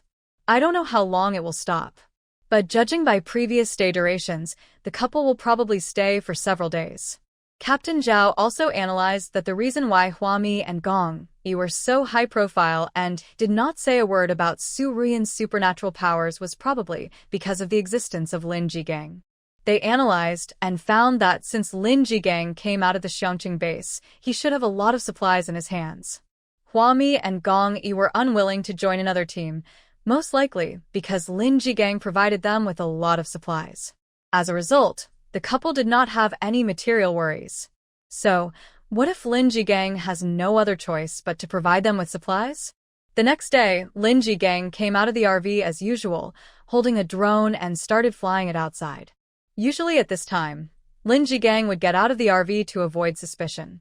He would also walk a little further away to give Hua Mi and Gong Yi some private space every day. Today, as he was getting farther and farther away from the RV, a man suddenly stood up behind Lin Jigang. He turned around, looked at the members of Captain Zhao's team, and asked in surprise, "What's the matter?" As a result, a dark shadow flashed in the corner of his eye, and another man stood in front of Lin Jigang. In just a moment, Lin Jigang's mouth and nose were covered by someone, and the man knocked Lin Jigang unconscious with a knife, then ran away carrying Lin Jigang. Inside the RV, Gong Yi suddenly said Dr. Lin was in danger. He was taken away by Captain Zhao's men. Perhaps due to the drop in hormone levels, Hua Mi's mood has been fluctuating greatly in recent days. You don't have to get involved. Before Gong Yi could answer, Hua Mi stood up and walked out of the RV, heading towards where Captain Zhao's team was. Because Captain Zhao and his team did not have an RV, the few cars they found on the roadside could not be used for a long time. After all, energy will be limited in the future, so this team cleaned up a small space in the ruins nearby for their use. Hearing a burst of laughter coming from inside, Hua Mi raised her foot and kicked the door open. The men inside immediately stopped laughing. Captain Zhao stood up from the group of men, looked at Hua Mi and said, "What's the wind that brings you here today?" Hua Mi asked with a straight face, "Where's Dr. Lin? Where did you take him?" Captain Zhao smiled and said, "What are you talking about? Isn't Dr. Lin always with you?" He walked over, and before he could finish his words, Hua Mi raised her fist and punched Captain Zhao on the nose. Captain Zhao covered his nose, bent down, and let out bursts of painful groans. He was careless and thought that Hua Mi had been relying on men to survive until now. Who would have expected that Hua Mi's punch might have broken his nose? A group of men in Captain Zhao's team stood up from the ground. They raised their hands to accuse Hua Mi. "What are you doing? Why are you hitting people?" Up to this moment, no one thought that Hua Mi could pose any threat. At this moment, Captain Zhao no longer cared whether Hua Mi was Gong Yi's wife. Anyway, Su Ruyan disliked Hua Mi, and since Hua Mi found them, they might as well take this opportunity to scare Hua Mi. Also teach this annoying thorn a lesson on behalf of Su Ruyan. Captain Zhao and his men were still a little hesitant about killing Hua Mi, mainly because they were worried that Gong Yi would come to seek revenge on them. Hua Mi dodged Captain Zhao's slap and kicked him on the waist, sending him flying and hitting the opposite wall. Lin Jigang looked at Hua Mi, who came to save him with joy. He twisted his body and struggled to free himself from the ropes that bound him. Captain Zhao's teammates were also completely enraged by Hua Mi. They all stepped forward, using their manly strength, ready to trap and beat up the woman Hua Mi. However, they did not know Hua Mi's fighting ability before. They were just a group of rabble, and even if there were few powerful people among them, they could not defeat Hua Mi alone. Hua Mi is very fast and very strong. The key issue is that she has many years of experience in surviving in the apocalypse. In her previous life, she not only fought against natural disasters and man-made calamities, but also fought zombies and killed mutant beasts. It was easy for her to deal with Captain Zhao's group of minions. Soon, a large group of men were lying on the ground. Huami clenched her fists, making her finger bones crackle. She walked up to Captain Zhao, who was struggling to stand up from the ground, and kicked him to the ground. By the time Captain Zhao reacted, Huami had already stepped on his heart. She bent down slightly and said to Captain Zhao with a cold face, "I don't like to talk a lot of nonsense. It's not easy for everyone to live in the end times, so I will try my best to tolerate your various little thoughts. If you keep your mind in your stomach, this matter will be over. But you should never put such thoughts into action." It was only at this time that Captain Zhao realized that Huami was actually a tough person. She was not just a burdensome woman who relied on Gong Yi to survive as they had previously imagined. So Captain Zhao coughed up blood and said to Huami, "We don't have any other intentions. We just want to invite Dr. Lin to come over for a chat. You see, Dr. Lin doesn't have any injuries on his body." "Really? Really?" Huami looked up at Dr. Lin behind the ruins. She smiled coldly. "Is this how you invite Dr. Lin over? Tie him up like this, or just have a chat? How do we talk? From what you said, did he do what he was told? Just like a puppet?" Because of the halo around Lin Jigang, he appeared in front of Captain Zhao and his people with the title of Special Commissioner of Xiangqing Base. So now Lin Jigang is equivalent to materials. Captain Zhao and his men naturally wouldn't do anything to Lin Jigang. Killing Lin Jigang would be equivalent to cutting off a way to obtain supplies from the Xiangqing base, right? Huami said, "In fact, I have long known that your thoughts are exactly the same as those of Hu Yanxiang, who I killed. It's just that Hu Yanxiang didn't hide it as well as you did, and he seemed more urgent." At that time, Hu Yanxiang and others also wanted to threaten Lin Jigang and ask Lin Jigang to get supplies for them from the Xiangqing base. What Captain Zhao and his people are doing now, their ideas are exactly the same as Hu Yanxiang's. Huami stepped harder, and Captain Zhao felt that his heart was about to be crushed by Huami. He had no doubt that this woman had the ability to kill him and everyone here. Captain Zhao shook his head hurriedly. "It's our thoughts that are wrong. We shouldn't think this way. We are wrong. I am wrong. Please let me go. Let me go." Facing Captain Zhao's pleading, Huami was about to push harder when a figure suddenly flashed behind her at an unprecedented speed. Huami suddenly turned around. She didn't have time to kill Captain Zhao and followed the fleeting figure and flew out of the ruins. Everyone only saw a figure whoosh passing by in front of them. The humanoid monster rushed towards Huami regardless and was split into two halves by Huami. Just before the body of the humanoid monster fell to the ground, Huami leaped back several meters to prevent the blood from the humanoid monster from splashing on her. At this time, Lin Jigang had already found a way to break the ropes that tied him up. He hurriedly tore the rag from his mouth, stumbled out of the ruins, and came to the humanoid monster that was split in half on the ground. Lin Jigang looked at the humanoid monster and asked Huami with a pale face, "What is this?" Huami shook her head. She had never seen such a thing in her previous life. "This is normal. The DNA of mutant animals is very unstable. They can merge with any species and give birth to new species. Different variants can also be derived within each new species population." Huami immediately ordered Lin Jigang, "Let the drone fly around to see if there are any more monsters like this. Generally, mutant beasts will not appear alone, unless they are new mutants that have just mutated. Once the new mutants are able to survive the apocalypse, they will multiply and produce a large population in a very short period of time. This mutant beast with a tail is said to have appeared near the East City base a long time ago. If this is the case, then there must be a very large group of mutant beasts around, ready to break through the vacuum zone and enter the zombie tide at any time." Lin Jigang hurriedly went to look for his drone. Captain Zhao and others in the ruins were struggling and wailing, helping each other to stand up.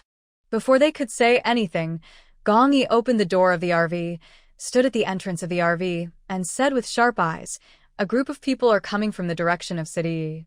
He used his mental power to see, and now Gong Yi's mental power could see places 1 kilometer away.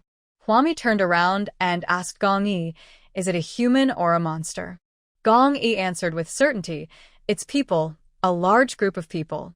The woman who led them here was Chu Yimin, whom Huami had been helping with bread these days. After hearing what Gong Yi said, Huami immediately turned around and walked towards Gong Yi. She told Gong Yi, "You set up a barrier around the RV and don't let anyone get close to our RV." Huami was not worried at all. After all, she and Gong Yi were both strong men and neither zombies nor mutant monsters could stop them. The most difficult thing was that the couple brought their child with them this time. The child must be well protected. As parents, we can train our children, but we must never allow our children to suffer any harm. In this apocalyptic world, even a small scratch could be fatal. Gong Yi nodded, and a layer of transparent barrier was silently wrapped around the exterior of the RV. Soon, Chu Yimin and the Chu family appeared on the shabby streets. She followed Huami's RV and asked Huami for 2 slices of bread every day. After the problem of food and clothing was solved, Chu Yimin had the leisure time to search for supplies around. She quickly found a power bank, charged her broken cell phone, and contacted the Chu family. It was also Chu Yimin who told the Chu family that there was a vacuum zone here and she met a man named Dr. Lin. This man came out of the Xiangqing base and was Chichuan's subordinate. The Chu family members who were heading to the Xiangqing base immediately changed their itinerary and decided to go to the vacuum, as Chu Yimin said. Now that they can be connected with the people in Xiangqing base, no one can miss this opportunity. Everyone knows the value of Lin Jigang. In front of the RV, Huami, holding a long knife in her hand, looked at a large group of Chu family members with a cold look and slowly walked in front of her. She looked at the woman who asked her for 2 slices of bread every day. Huami looked carefully, and only then did she find a trace of familiarity on the woman's face, whose scars had already faded. Isn't this woman Chu Yimin? When did Chu Yimin become like this? This was something Huami had never expected. Hadn't the eldest daughter of the Chu family always been like a proud peacock? How did she fall into this state? Huami didn't have time to think. She immediately turned around and found Lin Jigang and whispered to him, "The people of the Chu family must have had contact with Qinhu. Go and ask around, and by the way, ask those people of the Chu family to find out what happened in the East City base." Lin Jigang received the message immediately, and there was no need for him to deliberately talk to the Chu family members. As soon as the Chu family settled down, someone immediately tried to contact Lin Jigang. The vacuum zone suddenly became very lively. Su Ruyan, who had just returned from searching for supplies nearby, saw another group of people coming, so she went to ask Captain Zhao what's going on. Where do all these people come from? He looks like he's not someone you'd want to mess with. The Chu family came out of the East City base this time, and no one knew who was in the team, but there were probably hundreds of people. Su Ruyan urged Captain Zhao, "You should also go and see who the other side is. If there are any strong ones, bring them to our team." Zhao Jigang had just been saved from Huami's hands. At that time, Huami was busy and had not thought of killing him. He was already extremely annoyed. When he heard Su Ruyan instigating him, Captain Zhao said angrily, "What are you pulling? You're almost dead, and you're still pulling. If you have this ability, why don't you go and recruit people yourself? Go ahead and recruit all the powerful people in the other team." Su Ruyan was stunned. She didn't expect that Captain Zhao, who was always kind to her, was so mean to her today. What was wrong with him? Tears welled up in her eyes, and she felt infinitely aggrieved. Su Ruyan choked up and asked, "Did I do something wrong? Why are you so mean to me?" Everyone in the team was silent, and no one wanted to talk about how Huami had beaten them up. This seems to be a very shameful thing. However, Su Ruyan seemed unable to understand the annoyance and embarrassment on everyone's faces. She yelled at Captain Zhao, "Let me ask you, what did I do wrong? You don't have the ability to attract powerful psychics to join our team, so you have to rely on me as a gimmick. Haven't I been playing an important role all along?" She has always been the darling of Captain Zhao's team. All the men dote on her, everyone gives in to her, and when talking to her, one must flatter her with a gentle tone. Su Ruyan would be very dissatisfied if his attitude towards her was even a little bit worse. Captain Zhao was very annoyed. He waved his hands casually. You didn't do anything wrong. You are always right. It's always others who are wrong. After saying these angry words, Captain Zhao no longer had the heart to coax Su Ruyan. He came out of the ruins holding his chest. A man limped after him and asked Captain Zhao in a low voice, "What should we do now?" It turned out that the yellow-faced woman with 2 children was not as easy to deal with as they had imagined. This makes it seem like a joke that Captain Zhao and his team had been desperately trying to curry favor with Gong Yi and Lin Jigang and constantly pulling down Huami. Captain Zhao's eyes were filled with deep sorrow. He covered his chest, leaned against the ruins, and trembled with his hands. He took out a cigarette from his pocket and told his men, "Don't act rashly. Send someone to sincerely apologize to that yellow-faced woman. If it's necessary, let's go back to the oasis first." This place is considered to be completely out of the zombie tide outside the Xiangqing base.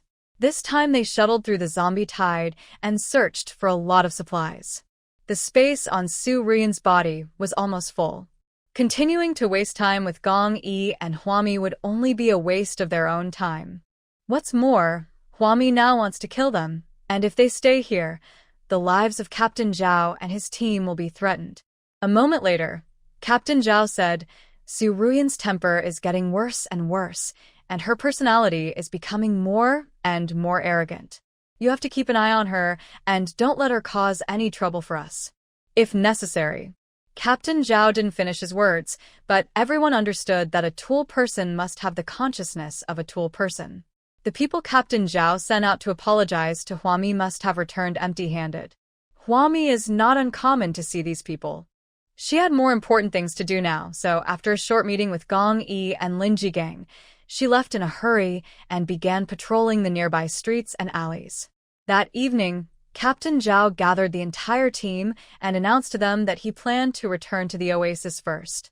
Everyone was speechless, supporting Captain Zhao's decision with silence. "I object." Su Ruyan stood up.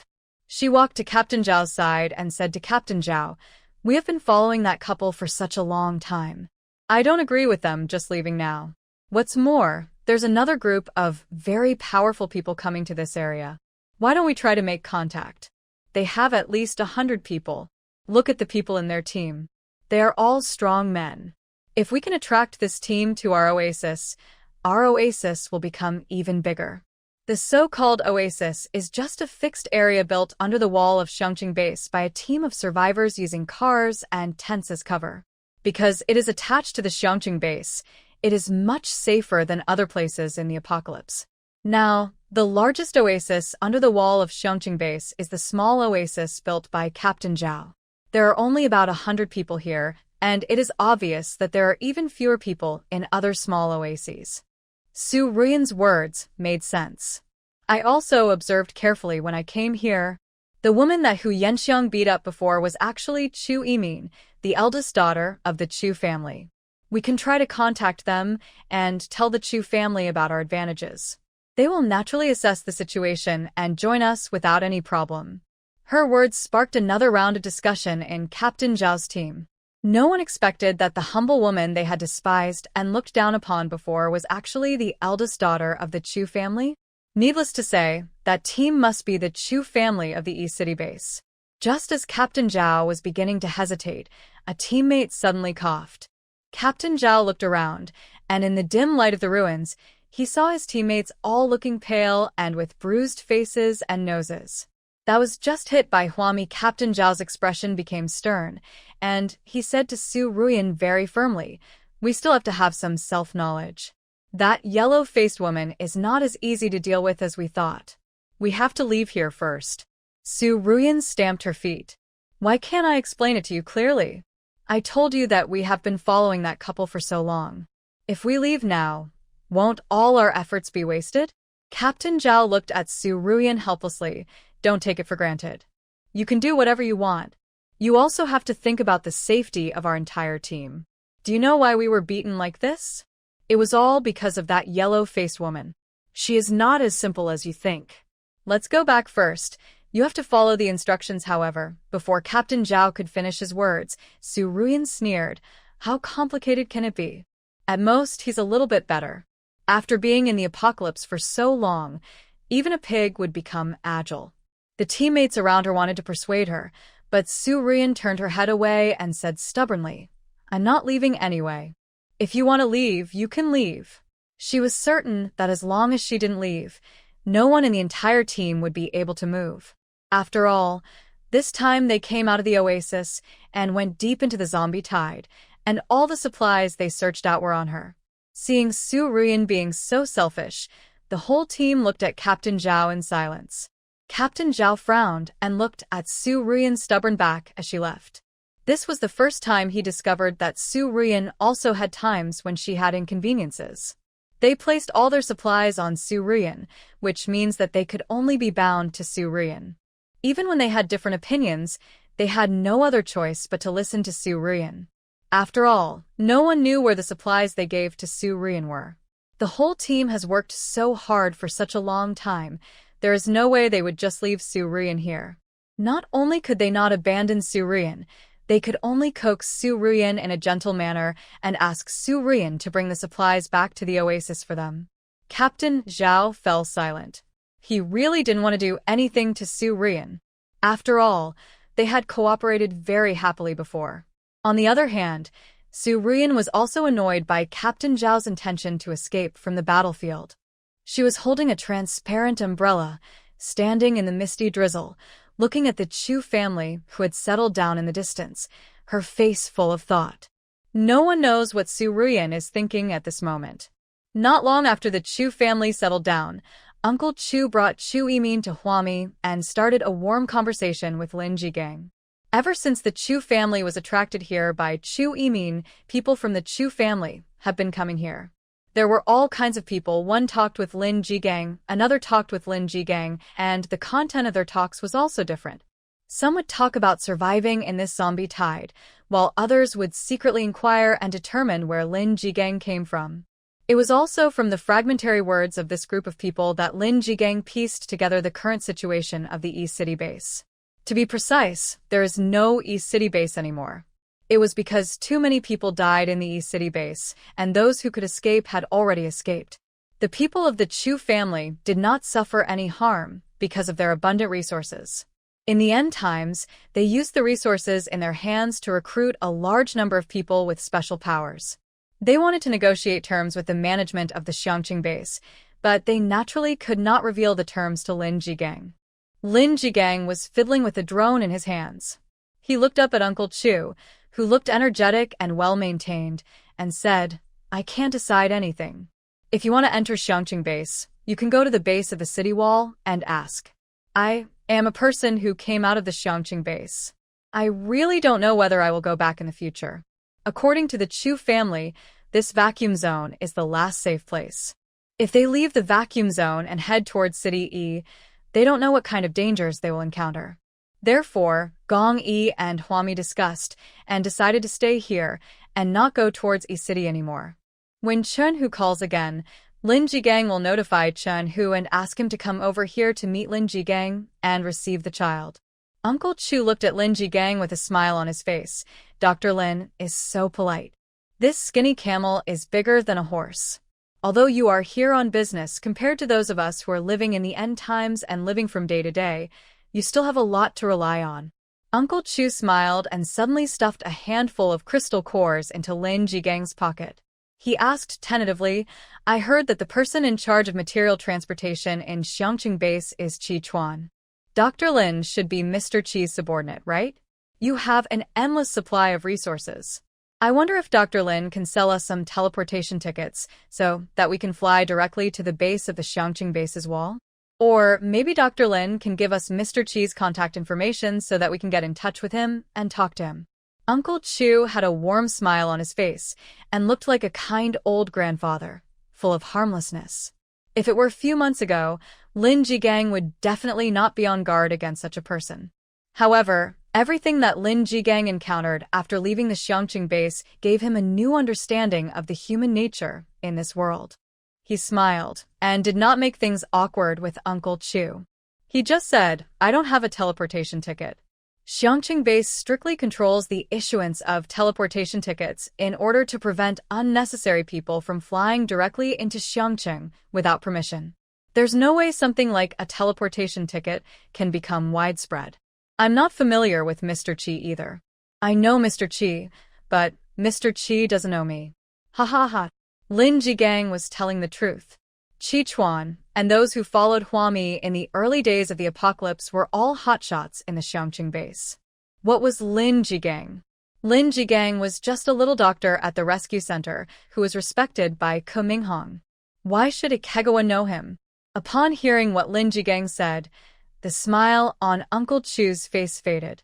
After talking to Lin Jigang for a few more words, he took Chu Yimin to the area where the Chu family was. As soon as she left Lin Jigang's sight, Chu Yimin rushed forward anxiously. Uncle, this person must be lying.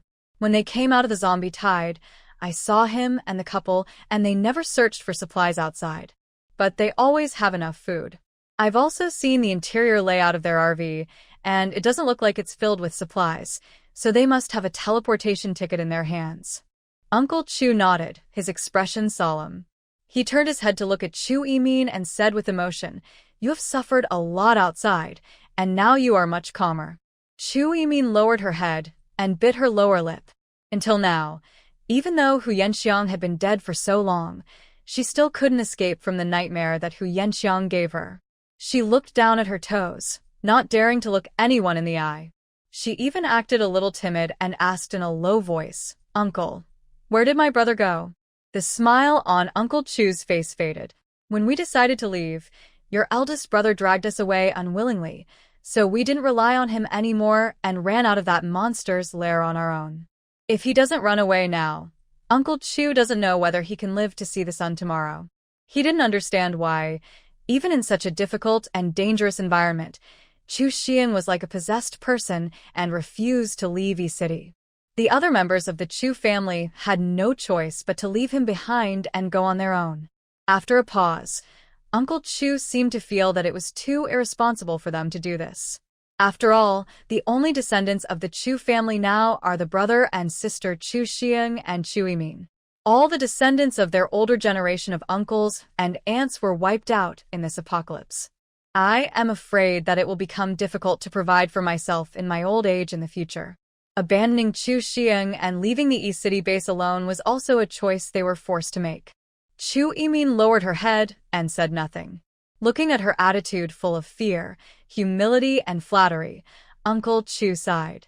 He raised his hand and patted Chu Yimin's shoulder, intending to comfort the child. But Chu Yimin was like a frightened bird, her whole body curled up in fear, and she was shouting, Uncle, don't hit me. I'll be obedient, and I won't ask about my brother's whereabouts anymore. She thought Uncle Chu was going to be angry, but Uncle Chu raised his hand and looked at his palm with the vicissitudes of life. Finally, Uncle Chu looked sad and shook his head. Come on, follow me back. From now on, the Chu family is finished. Uncle Chu turned around and took Chu Yimin, who was like a quail, behind him and headed towards the direction where the Chu family had set up camp.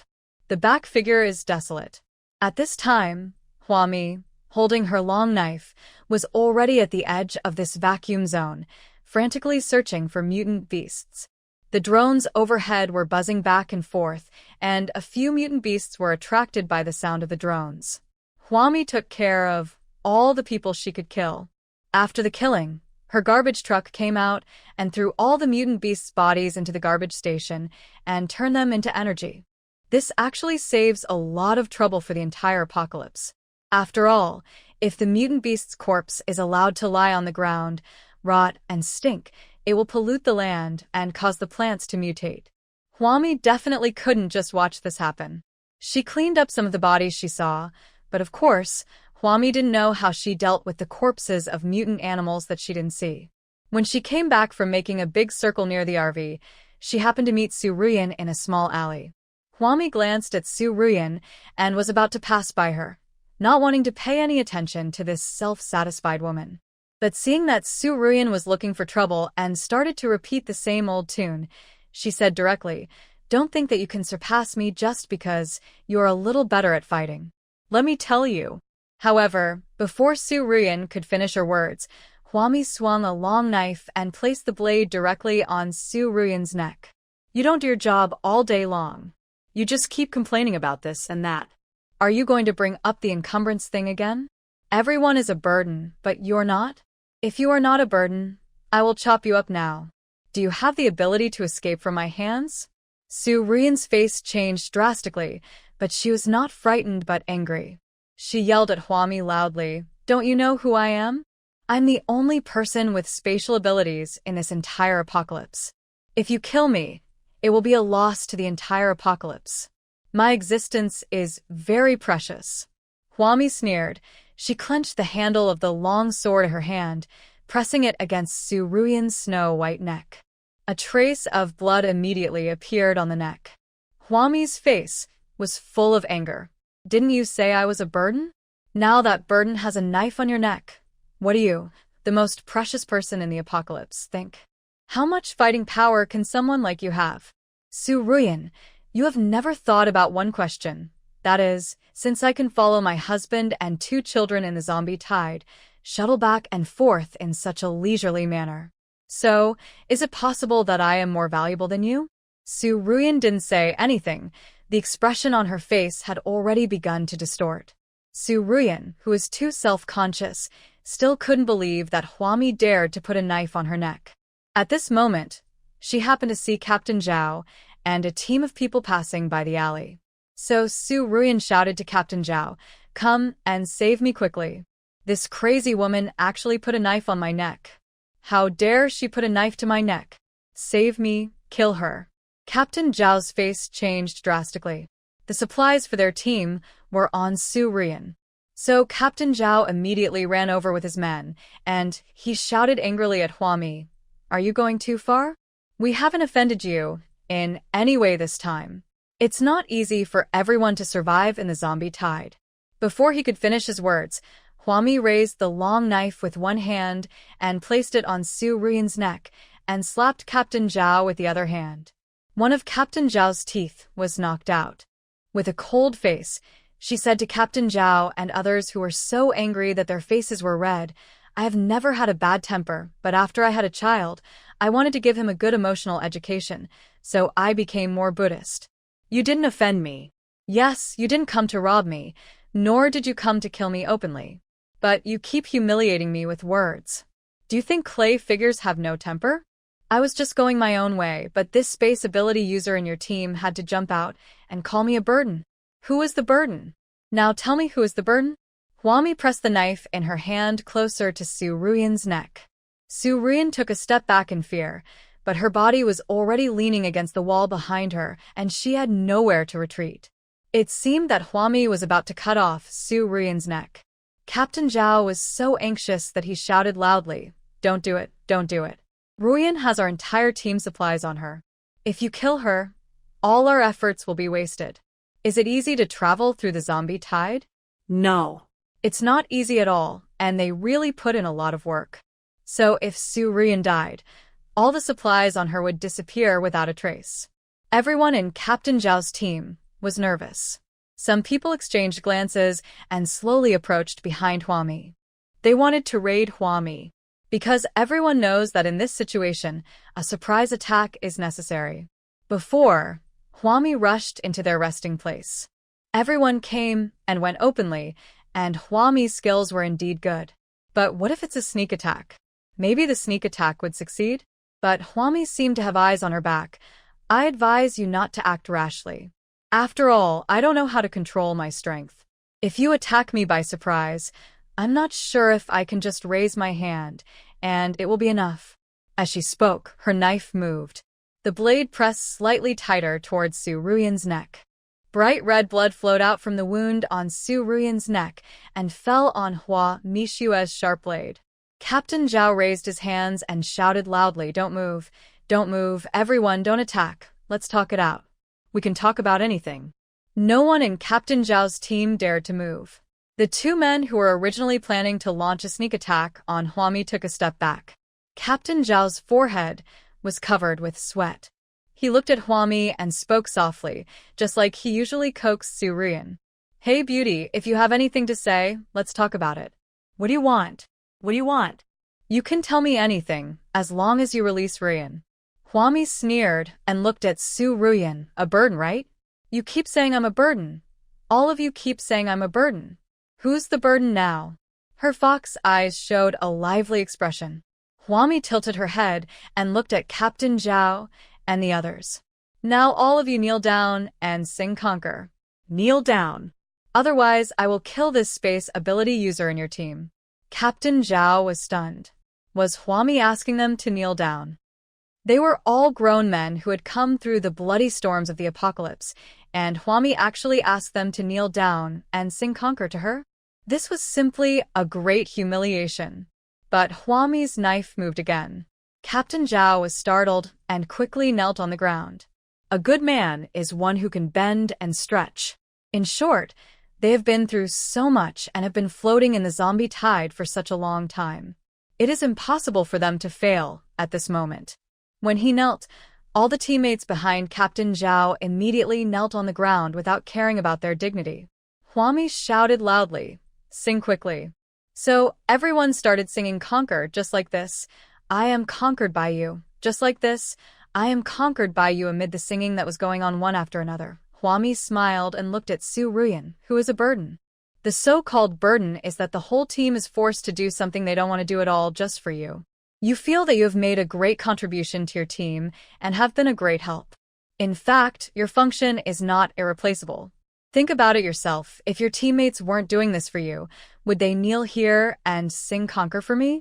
Tears flowed down Su Ruyan's face, which were caused by Huami making her so angry. Her heart was beating fast as she looked at the devil like Huami in front of her. You will get your comeuppance sooner or later, just wait. From today on, no matter what you want me to do for you in the future, I will not agree to it. Remember the humiliation you inflicted on me today? Huami asked Su Ruyan with some curiosity. For example, what would I ask you to do for me in the future? Su Ruyan didn't say anything. What made her valuable was that the living environment in this doomsday was too harsh. The survivors were searching for supplies outside every day. When they found a large amount of supplies and had to find a way to bring them back, the importance of Su Ruyan was highlighted. Thinking of this, Su Ruyan did not feel ashamed for having implicated her teammates and being forced to kneel down and sing Conquer. On the contrary, she felt somewhat smug in her heart, which just proved how precious she was. Look, big men like Captain Zhao can kneel in front of Huami, a stinky woman, and endure such humiliation in order to save her. This only proves that she is indeed precious. Su Ruyan looked at Huami with certainty as she held a knife to her neck. One day, Huami will need her. I just don't believe that Huami and Gong Yi, who are so powerful in fighting, will not be able to find large quantities of supplies in the future. Then they will ask Su Ruyan for help, but Su Ruyan will definitely not help this hateful woman. Captain Zhao and others on the ground were still singing Conquer.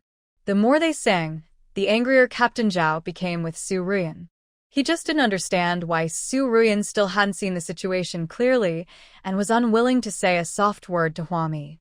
Maybe if Su Ruyan could say something soft to Huami, Huami would not humiliate them like this. Although Captain Zhao felt very aggrieved, he still knelt at Huami's feet, lowered his voice, and said to her humbly, "We have been following you for such a long time, but in the end, we haven't really done anything to you. You also know that Su Ruyan has supplies that our entire team has worked so hard to find. We need to bring these supplies back to the oasis. There are still hundreds of survivors living there. If we can't bring back supplies this time, their lives will be very difficult. We are all surviving in the apocalypse. Can you give us a chance to live?" Captain Zhao is a flexible person when it comes to speaking. Seeing that Huami's knife did not continue to press down on Su Ruyan's neck, Captain Zhao immediately breathed a sigh of relief. He raised his hand and called out to the other men in the team, and they all begged Huami together. "We have been out for several months. We have been working hard to kill zombies every day. My brother was bitten to death by zombies in front of me. We finally found some mineral water and some bread. We really tried our best to survive in the apocalypse. Maybe our methods are cruel, but those who stayed in the oasis, the survivors waiting for us to send supplies back, they are not wrong. What's more, there are children among the survivors. The people in the team begged Hwami, you are also a mother, and you have children. You don't want to see the children in the oasis starve to death or die of thirst, do you? Although Hwami also knew that it was very likely that Captain Zhao was just trying to gain sympathy. But Hwami still smiled, moved the knife in her hand slightly, and let the clown Su Ruyan go. She held the back of the long knife and patted Su Ruyan's cheek. Think about it yourself. If it weren't for you, these people in your team wouldn't have to suffer this humiliation at all. I advise you to put yourself in a good position. Your function is not irreplaceable, and space ability users are not that valuable in the apocalypse. I'm waiting for the day when you are deserted by everyone. After saying this, Hwami turned around, picked up the long knife, and left the alley. As soon as she left, Su Ruyan angrily stepped forward and kicked Captain Zhao. Why are you useless? You saw her holding a knife to my neck. Why didn't you go up and kill her? I chose you as my teammates, not to make me suffer in the apocalypse. However, she kicked at Captain Zhao's foot, but was caught by Captain Zhao. Captain Zhao stretched out his hand and pulled Su Ruyan, causing her to fall to the ground. At this time, Captain Zhao was still kneeling on the ground. He reached out and grabbed Su Ruyan's hair.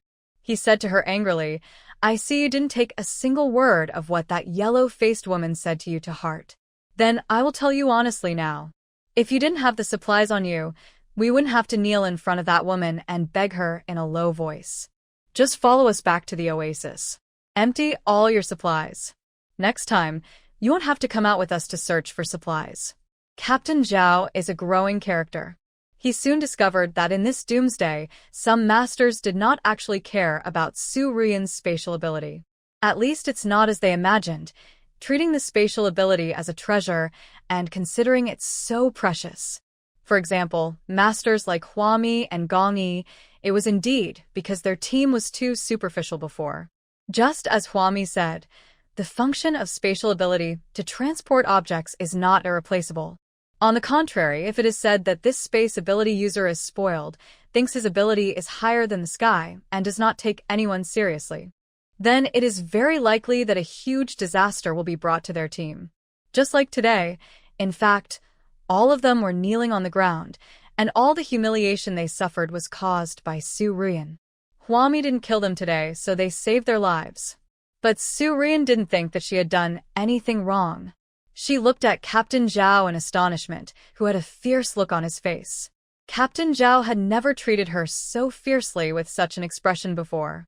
Captain Zhao always flattered her, coaxed her, and gave her whatever she wanted. Now, according to Captain Zhao, Su Ruyan will be idle after this trip? Su Ruyan couldn't accept it. She sat on the ground in anger, tears falling down. You are so annoying. Why are you so mean? I don't want to pay attention to you anymore. How could you hurt my heart like this? You are so hateful, so hateful. Not only did you not help me, you also helped that vicious woman to bully me. In the past, whenever Su Ruyan lost her temper, everyone around her would come to coax her. But this time, Captain Zhao did not coax her as usual. Facing Su Ruyan's coquettishness. Captain Zhao simply let go of Su Ruyan's hair and led his teammates to stand up. Everyone looked at Su Ruyan, who had humiliated them, with indifferent expressions, and then returned to where they lived one by one. Let's go. Leave here as soon as possible. Captain Zhao instructed his teammates that everyone was very busy and had no time to waste on Su Ruyan.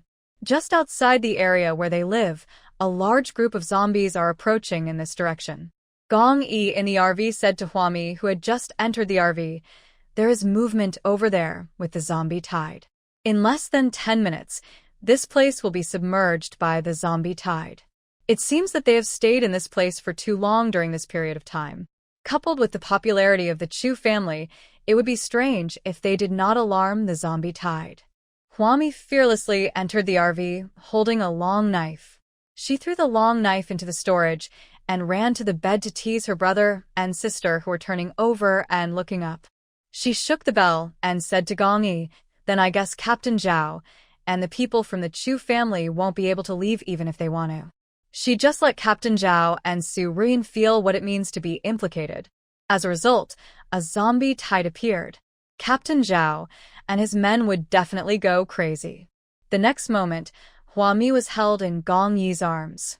Gong Yi lowered his head and whispered in Hua Mi's ear, "I thought you were going to kill Su Ruyan just now." Hua Mi shook her head. She didn't need to take Su Ruyan's life. She is not a murderer and she won't kill anyone she doesn't like. I don't need to kill this kind of person. She will soon learn how cruel this world is. At this moment, Su Ruyan was still having a quarrel with Captain Zhao. Captain Zhao had already ordered his men to pack up and prepare to leave for the oasis. Su Ruyan was obviously unwilling to leave. She just wanted to be angry with Captain Zhao and everyone in the entire team. Because they had just been mean to her and treated her with disgust, Su Ruyan couldn't stand this attitude. So she stood there without moving. As a result, the next moment, Captain Zhao threw a large package in his hand directly in front of Su Ruyan. Captain Zhao said to Su Ruyan in an irritable mood, "You just stand there and never do anything. Now you should do something. Put this package in your space." Su Ruyan sneered, "You want me to let you go?" Why? See, there she is. The entire team simply cannot leave her powers. Her special ability is so precious that in the end times, packages that others cannot carry can be put into her space. And now, even though Captain Zhao and the others were angry with her, they had to turn to her for help. She was just so precious and so proud. Su Ruyan waited for Captain Zhao to coax her. Captain Zhao stretched out his hand, his face full of impatience, and grabbed Su Ruyan's neck. Considering Su Ruyan's body, which had never fought zombies in the apocalypse, Captain Zhao's strength was too great. She struggled, a look of pain on her face. "Don't use so much force. You're hurting me. If you had told me nicely, I would have put the luggage in my space if I were happy, but you've scared me now." "I'm not happy. I'm very unhappy." Did you understand what Su Ruyan said? She was unhappy. The way Captain Zhao treated her was wrong. Captain Zhao should not be so mean to her. He should have coaxed her like he did before. In this situation, which is so urgent, Captain Zhao shouldn't have reached out and pinched her, causing her so much pain. Captain Zhao should be careful to make her happy. Do you understand? Su Ruyan told Captain Zhao how to treat her correctly. However, Captain Zhao was quite impatient. What time was it already? Su Ruyan is still in a bad mood? One of the teammates leaned over the window of the ruins and took a look outside through a telescope. He said to Captain Zhao in panic, "Captain, something bad has happened. A huge black mass of zombies is rushing towards us. We have to leave quickly, otherwise we will be trapped in the zombie tide." Captain Zhao looked back at the window. Even if his teammates didn't say anything, he could still faintly hear the roars of the zombies while standing in the ruins. It must be because the popularity brought by that group of people from the Chu family is so great. If we count the Chu family, there should be more than 100 people. The popularity of these hundreds of people gathered in one place will definitely attract zombies. Therefore, the most urgent thing is to travel light and leave this popular place as soon as possible. However, Su Ruyan refused to cooperate with Captain Zhao. Until now, she has not put Captain Zhao's luggage into her space. Everyone had already started to evacuate and were carrying their luggage, piling it up at Su Ruyan's feet. However, Su Ruyan raised her neck and looked at Captain Zhao with pride. She was waiting for Captain Zhao to bow his head and apologize to her.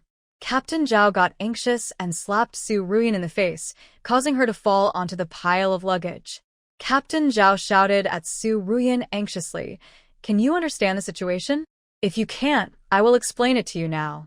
There is a large wave of zombies heading in our direction. They were attracted by the popularity of the Chu family. Think about it carefully. If we don't leave now, we will soon be trapped in this zombie tide, which will be very dangerous." Captain Zhao had seen people who were ignorant, but he had never seen someone as ignorant as Su Ruyan. At such an urgent moment, Su Ruyan was still throwing a tantrum. It was so frustrating for the whole team. Su Ruyan's face was swollen from being beaten, and the wound on her neck had not healed yet. Whenever she thought of the wound on her neck, It still hurt. As a result, he was slapped by Captain Zhao. Su Ruyan screamed and jumped up, swinging her fist to hit Captain Zhao. You hit me. You hit me. How dare you hit me? How could you bear to hit me? You are not the same captain anymore. You are not. Su Ruyan is arguing with Captain Zhao. Captain Zhao's teammates on the other side also said anxiously, Captain, it's getting closer and closer. If we don't leave now, we won't be able to leave. The sounds of the zombies were getting closer and closer, and from the sounds of it, it seemed that there were more zombies than they had imagined. There are more than 10 people in Captain Zhao's team, which is considered a small and popular group. If they try to escape from the zombie tide at a close distance, they will definitely attract a lot of zombies to chase them. The faster they walk, the fewer zombies will chase them. If they delay any longer here, more and more zombies will chase them. In the end, they will call their friends and get many zombies to chase and intercept them from the front. Then everyone's situation will be very dangerous. Captain Zhao didn't have time to say anything to Su Ruyan. He carried the angry Su Ruyan on his shoulder and threw her out, then instructed his teammates, tie her up and gag her so she won't scream or shout while on the road. Everyone knows Su Ruyan. As long as she is unhappy, she will definitely not care about the people around her or the surrounding environment. No matter what she wants to do, she must do it. Just like when everyone was working hard to fight zombies, she didn't even wait for everyone to pick up all the crystal cores. She said she wanted to chase Gong Yi and Huami's RV, and she ran away by herself. This caused everyone to hurriedly throw away the crystal cores that should have belonged to them on the ground and follow Su Ruyan to protect her. Now that Captain Zhao has decided not to indulge Su Ruyan's bad temper, everyone is very happy. However, it was too late. They had just come out of the ruins when 2 zombies staggered over from the opposite side. Fortunately, the person walking in front reacted quickly. After dealing with the 2 zombies in front, a group of people rushed out of the ruins. As a result, before he reached the connection point, he was shocked by a large group of black zombies in front of him. Captain Zhao turned around and immediately ordered his teammates behind him, hurry up, go back to the ruins, and close the doors and windows. They can't get out in this situation. Su Ruyan in the team was still struggling desperately. Even if her mouth was blocked, she could still make whimpering sounds. It seems that he is extremely uncooperative with Captain Zhao and others in the game of PlayerUnknown's Battlegrounds. But no one in the team has the energy or free time to coax her. Everyone hurriedly retreated back into the ruins and immediately took out various tools to block all the door frames that could be blocked. Right now. The Chu family also learned that this unusually safe place was actually discovered by a tide of zombies. And the people on their side didn't even have time to retreat. Everyone could only look for nearby cover and use it to protect their own people. As the people from the Chu family took cover, they saw that the luxurious RV on the open space did not move. Lin Jigang, who was supposed to be walking around outside the RV and flying the drone, did not leave the RV. There was hesitation in Uncle Chu's eyes. He immediately called 2 people from the Chu family to follow him and walk out of the bunker. Chu Yimin was huddled in the corner in fear. When she saw Uncle Chu walking out of the shelter, she shouted anxiously, "Uncle, what are you doing?" Uncle Chu gave Chu Yimin a gesture to calm down. He personally came to the door of the RV and knocked on it. With an anxious look on his face, he shouted loudly to the inside of the RV, "Dr. Lin, is Dr. Lin here? There are zombies coming, Dr. Lin. Why don't you come with us and hide for a while?" Seeing this, the 2 Chu family bodyguards following behind Uncle Chu looked at each other without saying a word. At this time, the door of the RV was opened. Lin Jigang stood in the RV in a clean outfit and said to Uncle Chu, who looked concerned about him, "No need. You guys go ahead. The view is better here." Originally in the RV, Lin Jigang was discussing with Huami and Gong Yi how to fight against this wave of zombies. It was Uncle Chu who rashly ran up and interrupted their little meeting. Uncle Chu's face was filled with anxiety. How can your RV survive in the zombie tide? No matter how luxurious and sturdy it is, it can't withstand the impact of zombies. He held Lin Jigang's wrist with one hand, trying to pull Lin Jigang out of the RV, and said with concern for Lin Jigang, "You should come with us. We found a shelter that looks pretty solid." I heard that you have an electric fence. We can work together to stabilize the electric fence in your hand. Our bunker will be more solid. All in all, it was Uncle Chu's selfishness that was at work. He never asked Hua Mi and Gong Yi what to do. Uncle Chu didn't even look at Hua Mi and Gong Yi's appearance. He was only concerned about getting Lin Jigang first. Lin Jigang was struggling. He hadn't yet reacted and wondered why Uncle Chu was so strong. Hua Mi pulled his body back. Lin Jigang sat directly on the seat of the RV. Hua Mi stood where Lin Jigang had stood before, with a cold face, looking at Uncle Chu outside. She asked directly, "What's going on? Are you planning to rob someone?" Uncle Chu didn't know Hua Mi. Although Uncle Chu knew about this matter and provided Chu Xiang with a lot of people and resources, Uncle Chu did not personally participate in this matter. He frowned and looked at Hua Mi, whose face was full of wealth.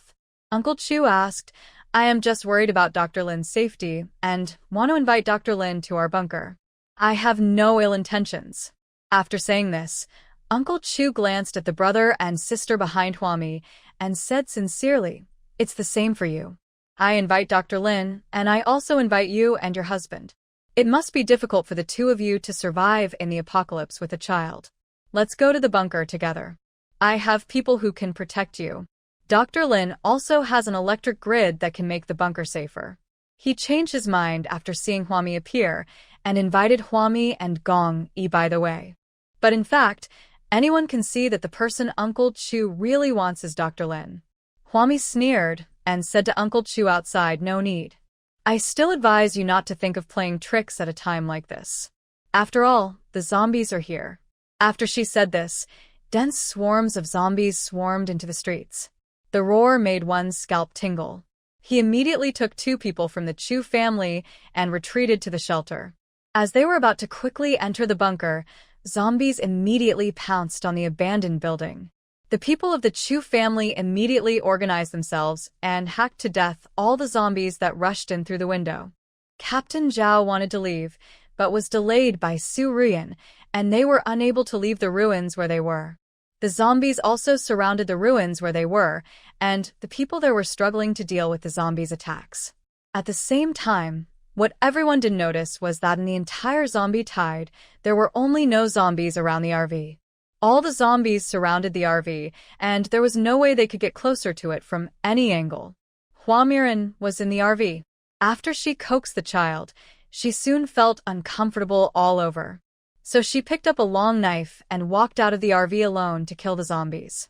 Since giving birth, Hua Mi's hearing, vision, and physical reaction speed have made a qualitative leap. In a few quick moves, she didn't even need Gong Yi's help, and layers of zombie corpses piled up around her. And this level of activity was not enough time for Hua Mi to warm up. Without any help from anyone, Hua Mi killed for several hours without feeling tired. However, Captain Zhao, the Chu family, and others in the bunkers and ruins were already in a state of panic and extremely exhausted. Looking at her teammates, they were busy fighting off the zombies. Su Ruyan actually fell asleep in this situation. It was unknown how long it had been before Captain Zhao's men woke Su Ruyan up. The teammate looked at Su Ruyan with a bad expression and said, "Take out all the food in your space. We are in urgent need of some food now." Su Ruyan looked coldly at the teammate in front of her. She didn't move at all. Now, these people know how to beg her? Wanting to take supplies from her space? Wishful thinking. She just won't take out the supplies, making these people anxious. Who made them treat her like that and tie her up? The teammate lowered his head, rubbed his exhausted face, then turned back and said to Captain Zhao, who was struggling to resist the zombies, Su Ruyan refused to take out the supplies in her space. At this time, Captain Zhao was extremely annoyed. He handed over the position he was guarding to the people in the team, turned around, took out a knife, and slashed Su Ruyan's arm directly. Amid Su Ruyan's screams of fear and pain, Captain Zhao said fiercely, "You have been our teammate for so long. You should have known who we are by now. This isn't the time for you to get angry. Just take out the supplies, but if you don't, you know we have plenty of ways to torture you." Su Ruyan leaned back desperately. The blood on her arm had already dyed her sleeves red. Only at this moment did she realize that Captain Zhao and his teammates were serious about their dealings with her. When Captain Zhao's knife was reaching towards her and was about to stab her again, Su Ruyan quickly turned her head and a pile of food appeared around her. Several teammates, who were already extremely exhausted from killing zombies, hurried forward and wolfed down the food.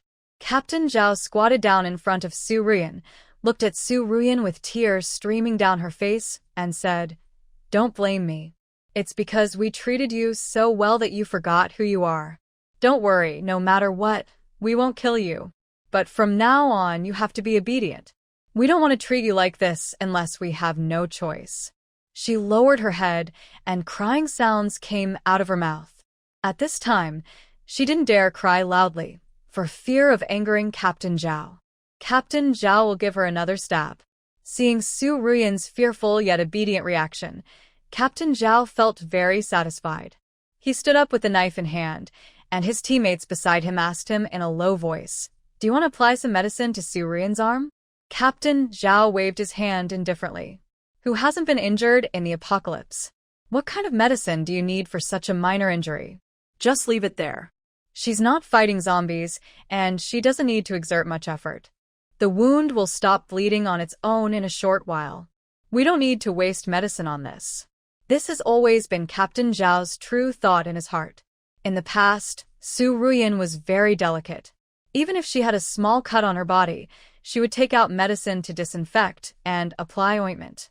Every time Captain Zhao saw it, although he never showed it on the surface, he secretly felt sorry for the medicine used on Su Ruyan. Medical resources are extremely precious in the apocalypse. Those who live in the apocalypse will not take medicine on themselves unless it is absolutely necessary. Therefore, Su Ruyan seems even more pretentious. After hearing Captain Zhao's cold and heartless words, 2 lines of tears fell on Su Ruyan's face again. Su Ruyan was extremely disappointed with Captain Zhao and his men. She took advantage of the fact that Captain Zhao's men were exhausted from killing people and used all her strength to grind the rope on her wrist to break it. Then, he quietly observed the situation outside the ruins. Perhaps Captain Zhao and his men were busy killing zombies, so they didn't see what the situation was like outside. But Su Ruyan saw it. They tied her up on the 2nd floor of the ruins. Looking from Su Ruyan's position, she could just see Huami clearing out a large open space behind a small group of zombies besieging the ruins, brandishing her sword. On the other side of the open space was the shelter where the Chu family was staying. So as long as Su Ruyan finds a way to attract the zombies, she can run to the Chu family side. She thought of the injustice she had suffered in Captain Zhao's team, and her eyes were filled with resentment. And just at this moment, a man came up from downstairs. Su Ruyan immediately lowered her head. The man who went upstairs had a bottle of water in his hand. Perhaps it was because they took into consideration that Su Ruyan had always been a group favorite. Once treated like this by Captain Zhao, Su Ruyan would feel disturbed and unable to bear it. So this man's attitude towards Su Ruyan was still very gentle. He unscrewed the cap of the water bottle in his hand and placed the mouth of the bottle in front of Su Ruyan's lips. The teammate in front of her comforted Su Ruyan. "The captain has been tortured by that yellow-faced woman who takes care of the children recently, and she is a little irritable. Don't worry, after we return to the oasis and the captain has calmed down, he will still treat you well as before. After this incident, Ruyan, you should also change your spoiled temper in the future. Look at the time now. Don't hold us back at this critical moment." No one likes that. Su Ruyan lowered her head and took a sip of water, without saying anything. The man saw that she was so silent, completely different from her previous proud and noble look. Thinking of the things that happened recently, he couldn't help but sigh and stood up. "Think about it carefully. We have been teammates for such a long time, and we don't want to make our relationship so awkward." Before he could finish his words, Su Ruyan, who suddenly stood up, pushed him. The man didn't come to his senses and crashed directly into the glass window on the 2nd floor. The glass was broken with a loud crash, and her body fell from the balcony on the 2nd floor and landed directly on the ruins below the balcony.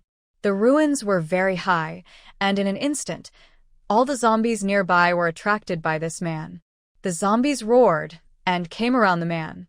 The man punched a zombie in horror and blew its head off. He raised his head and looked at Su Ruyan, who pushed her off the balcony. The ropes on Su Ruyan's body had been completely untied. A sinister smile appeared on her face, and she looked down at the man on the second floor. Then he went down from the balcony, avoided the zombies around the man, and ran directly towards the open space where Huami was. The man wanted to chase her, shouting loudly, "Su Ruyan, you witch, don't run."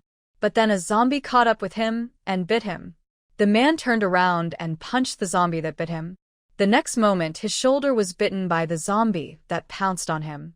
The man kept beating zombies, and the smell of blood attracted the nearby zombies. This invisibly provided help to Su Ruyan, allowing Su Ruyan to safely run past the ruins where Huami was and run directly to the Chu family's bunker. Huami watched all this happen, but she did not try to stop it.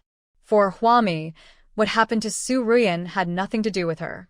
She just needed to do her own thing. Soon Su Ruyan entered the Chu family's bunker. No one knew what Su Ruyan said to those people from the Chu family. In short, until later, Huami did not see Su Ruyan come out of the Chu family's bunker. I think Su Ruyan has already reached an agreement with the people from the Chu family. A scream drew Huami's attention back. That was the man who was pushed off the balcony by Su Ruyan. Due to physical exhaustion, the man was besieged by zombies. There were many bites on his body from the zombies, and the scene of the man being bitten by the zombies was clearly seen by Captain Zhao and others in the ruins. A teammate stood behind Captain Zhao and said angrily, "He must have been pushed down by Su Ruyan. I saw Su Ruyan ran away. She went to the Chu family, Captain. What should we do now?" Captain Zhao looked at Huami, who was dancing, with a sword in the open space. Her gums itched with hatred. If he had known that Su Ruyan was so capable and would stab him in the back today, he should have chopped off all of Su Ruyan's hands and feet and turned her into a human pig. This way Su Ruyan won't be able to escape today. Another teammate asked Captain Zhao, "Should we rush over and capture Su Ruyan?" Captain Zhao assessed the situation outside and happened to see where Huami was standing. The location chosen by Huami was particularly good. She was neither close to the Chu family nor close to the ruins on their side. He opened up a battlefield on his own. Therefore, the number of zombies on the Chu family and Captain Zhao's side are similar. If the people on Captain Zhao's side choose to fight their way out, they may have to pay some price. The main thing is that there are fewer people on their side, while there are more people on the Chu family side. However, the number of zombies surrounding the Chu family is the same as that on Captain Zhao's side. Now that the Chu family has the help of Su Ruyan, I am afraid that their strength will be even greater. In this situation, it would be extremely difficult to capture Su Ruyan.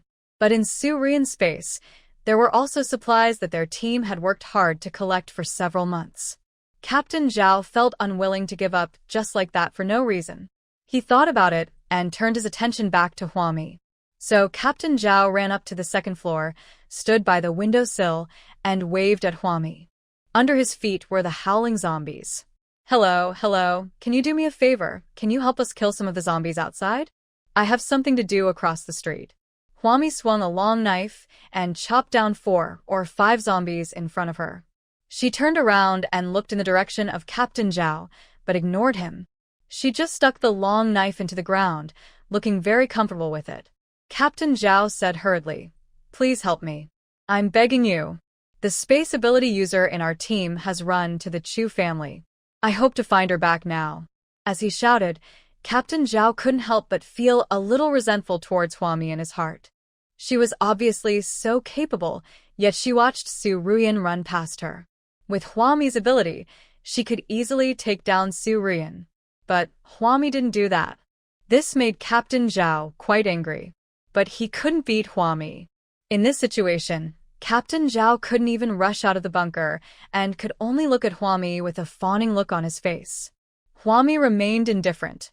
At this time, at the Chu family side, Uncle Chu and the other people in the Chu family looked at Su Ruyan excitedly. They seemed to have obtained the most precious treasure in the world as they watched Su Ruyan produce a large amount of supplies from her space. Even those people with special powers were severely shocked by Su Ruyan. Some people were whispering in the crowd, "What kind of space ability is this? It's so convenient. Is it true that she can keep everything we give her?" That should be the case. I've read novels, and many of the protagonists in those novels have space. I didn't expect that we would have such a heroine around us. Listening to their whispers, Su Ruyan's face was filled with pride again. This is the normal reaction that survivors should have towards people with space abilities. And just when Su Ruyan was feeling proud, she didn't notice that there was a gleam of light in Uncle Chu's eyes. And the expression on Chu Yimin's face, who was standing behind Uncle Chu, was even more interesting. She just didn't understand why Su Ruyan was always favored by the team wherever she went. Is it because Su Ruyan has a good supernatural power? In this apocalyptic world, having money and supplies at home is not as important as having a good superpower. When it was evening, Su Ruyan received a very warm reception from the Chu family. Uncle Chu called Chu Yimin over and asked her, "What do you think of Su Ruyan?" Chu Yimin frowned and said to Uncle Chu, "Uncle, it's up to you to decide. I don't have any opinion." She hated Su Ruyan in her heart, but her expression was still timid, as if she was afraid that she would say something wrong and be beaten by her uncle. Chu Yimin was completely different from before. In the past, Chu Yimin was arrogant and domineering. She said whatever she wanted and never cared about anyone.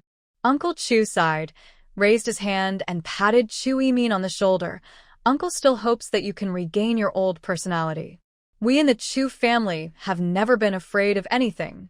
It was like this before the end of the world, and it should be like this after the end of the world."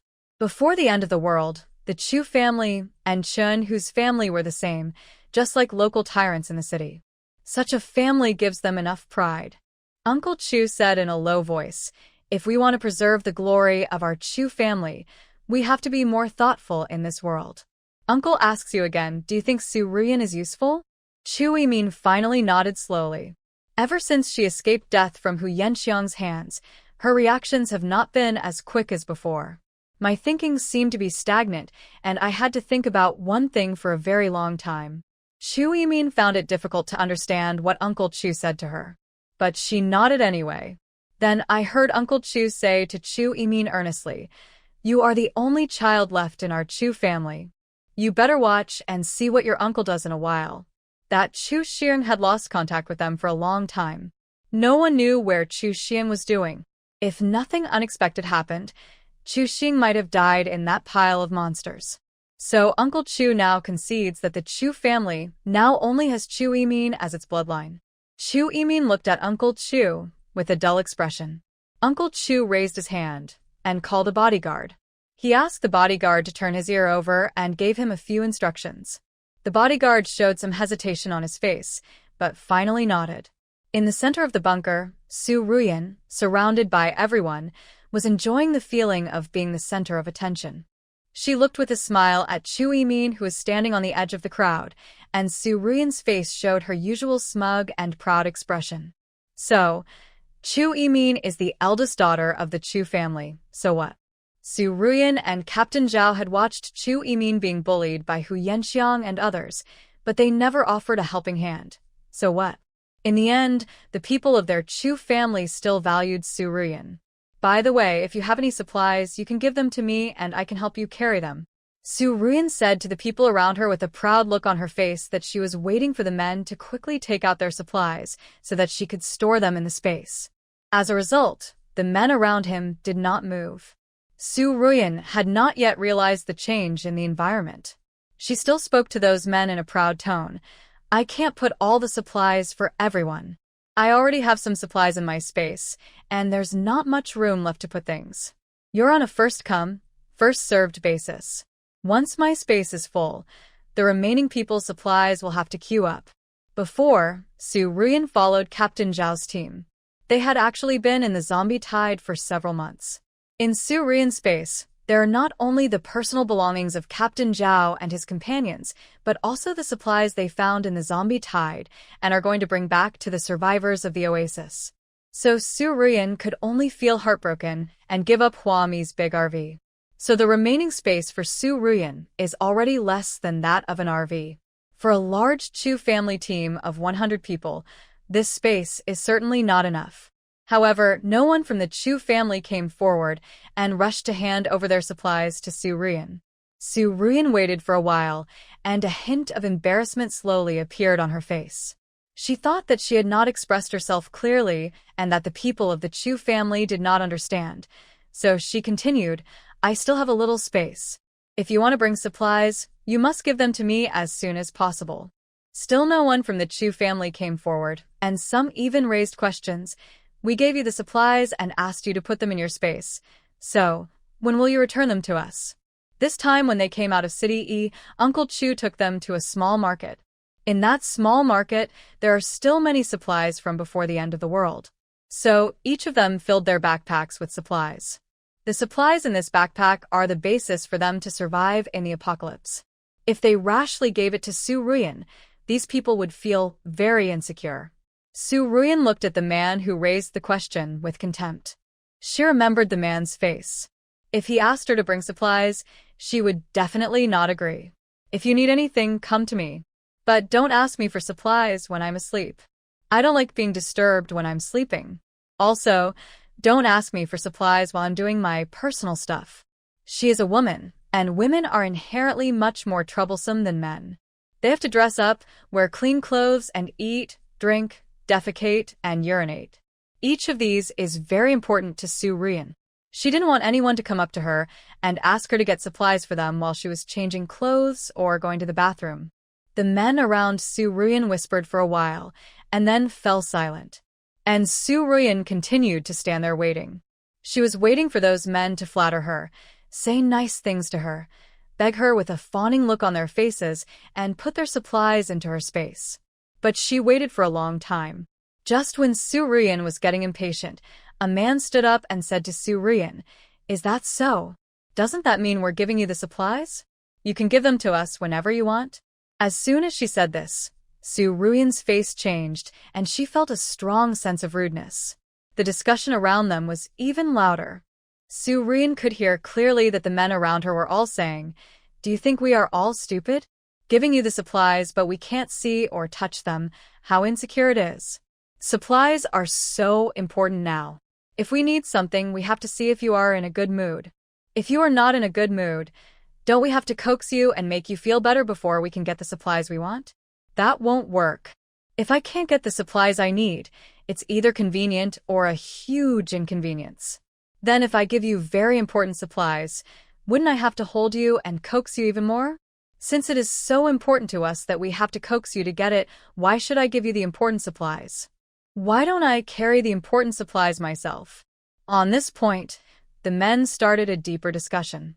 When there are too many people, they will delve deeper into the problem. They talked about all kinds of messy and complicated possibilities. Su Ruyan's face became darker and darker. She thought that by coming to the Chu family, she would be valued by this large team and would be able to enjoy the feeling of being the center of attention. As a result, she took the initiative to ask to help the team carry some supplies, but was actually despised by the people in the team. Su Ruyan was very unhappy. Her brows were tightly furrowed, and her eyes unconsciously drifted outside. Since the Chu family doesn't pay enough attention to her, she now has another choice, which is to join Huami's team. There are few people in that team, and those few people are from prominent backgrounds. Let's not talk about the couple, let's just talk about the man named Lin Jigang, who came out of the Xiangqing base. If Su Ruyan went to Lin Jigang, at least she wouldn't have to deal with such complicated interpersonal relationships. There won't be so many voices questioning her. The most that can happen is that old woman Huami saying a few sour words. But Su Ruyan sincerely asked to join their team. As a person with precious space ability, she would be a treasure wherever she went. Not a fool can measure it. So Su Ruyan turned her head and looked outside the door of the bunker. She was thinking about how to get out of here.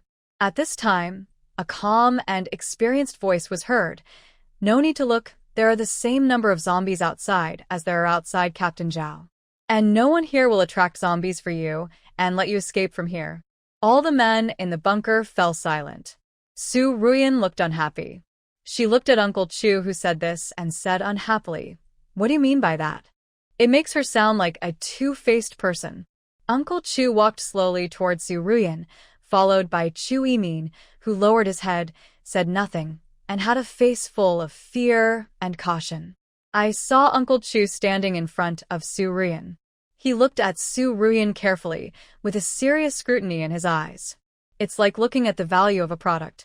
Su Ruyan felt very uncomfortable facing such a look. She felt that it was a little dangerous, so she took 2 steps back. Just as Su Ruyan frowned and thought about what to say, Uncle Chu said, "Captain Zhao called me just now." That's right, there is freedom of communication in this apocalypse. The cause was the Universal Signal Connector sold in the Xiangqing base. This Universal Signal Connector allows the owner to achieve communication freedom under any extreme conditions. Su Ruyan raised her eyebrows and waited for Uncle Chu to continue. I heard from the captain that you killed one of their teammates in order to escape from their team, right? Captain Zhao was also at a loss. They kept begging Huami to help them, to pull some zombies for them, and let them come to find Su Ruyan. Huami was indifferent at first, but later when more people asked her for help, she gave Captain Zhao a phone number. This phone number was left by Uncle Chu to Lin Jigang. Uncle Chu really wanted to win over Lin Jigang, and when he gave Lin Jigang his phone number, he hinted at Lin Jigang. If Dr. Lin wants to join their Chu family team, they welcome him at any time. After Captain Zhao got the phone number given by Huami, he contacted Uncle Chu immediately and told him how Su Ruyan had left their team and caused a power user in their team to be infected with the zombie virus. Moreover, Captain Zhao told Uncle Chu everything Su Ruyan had done up to that point.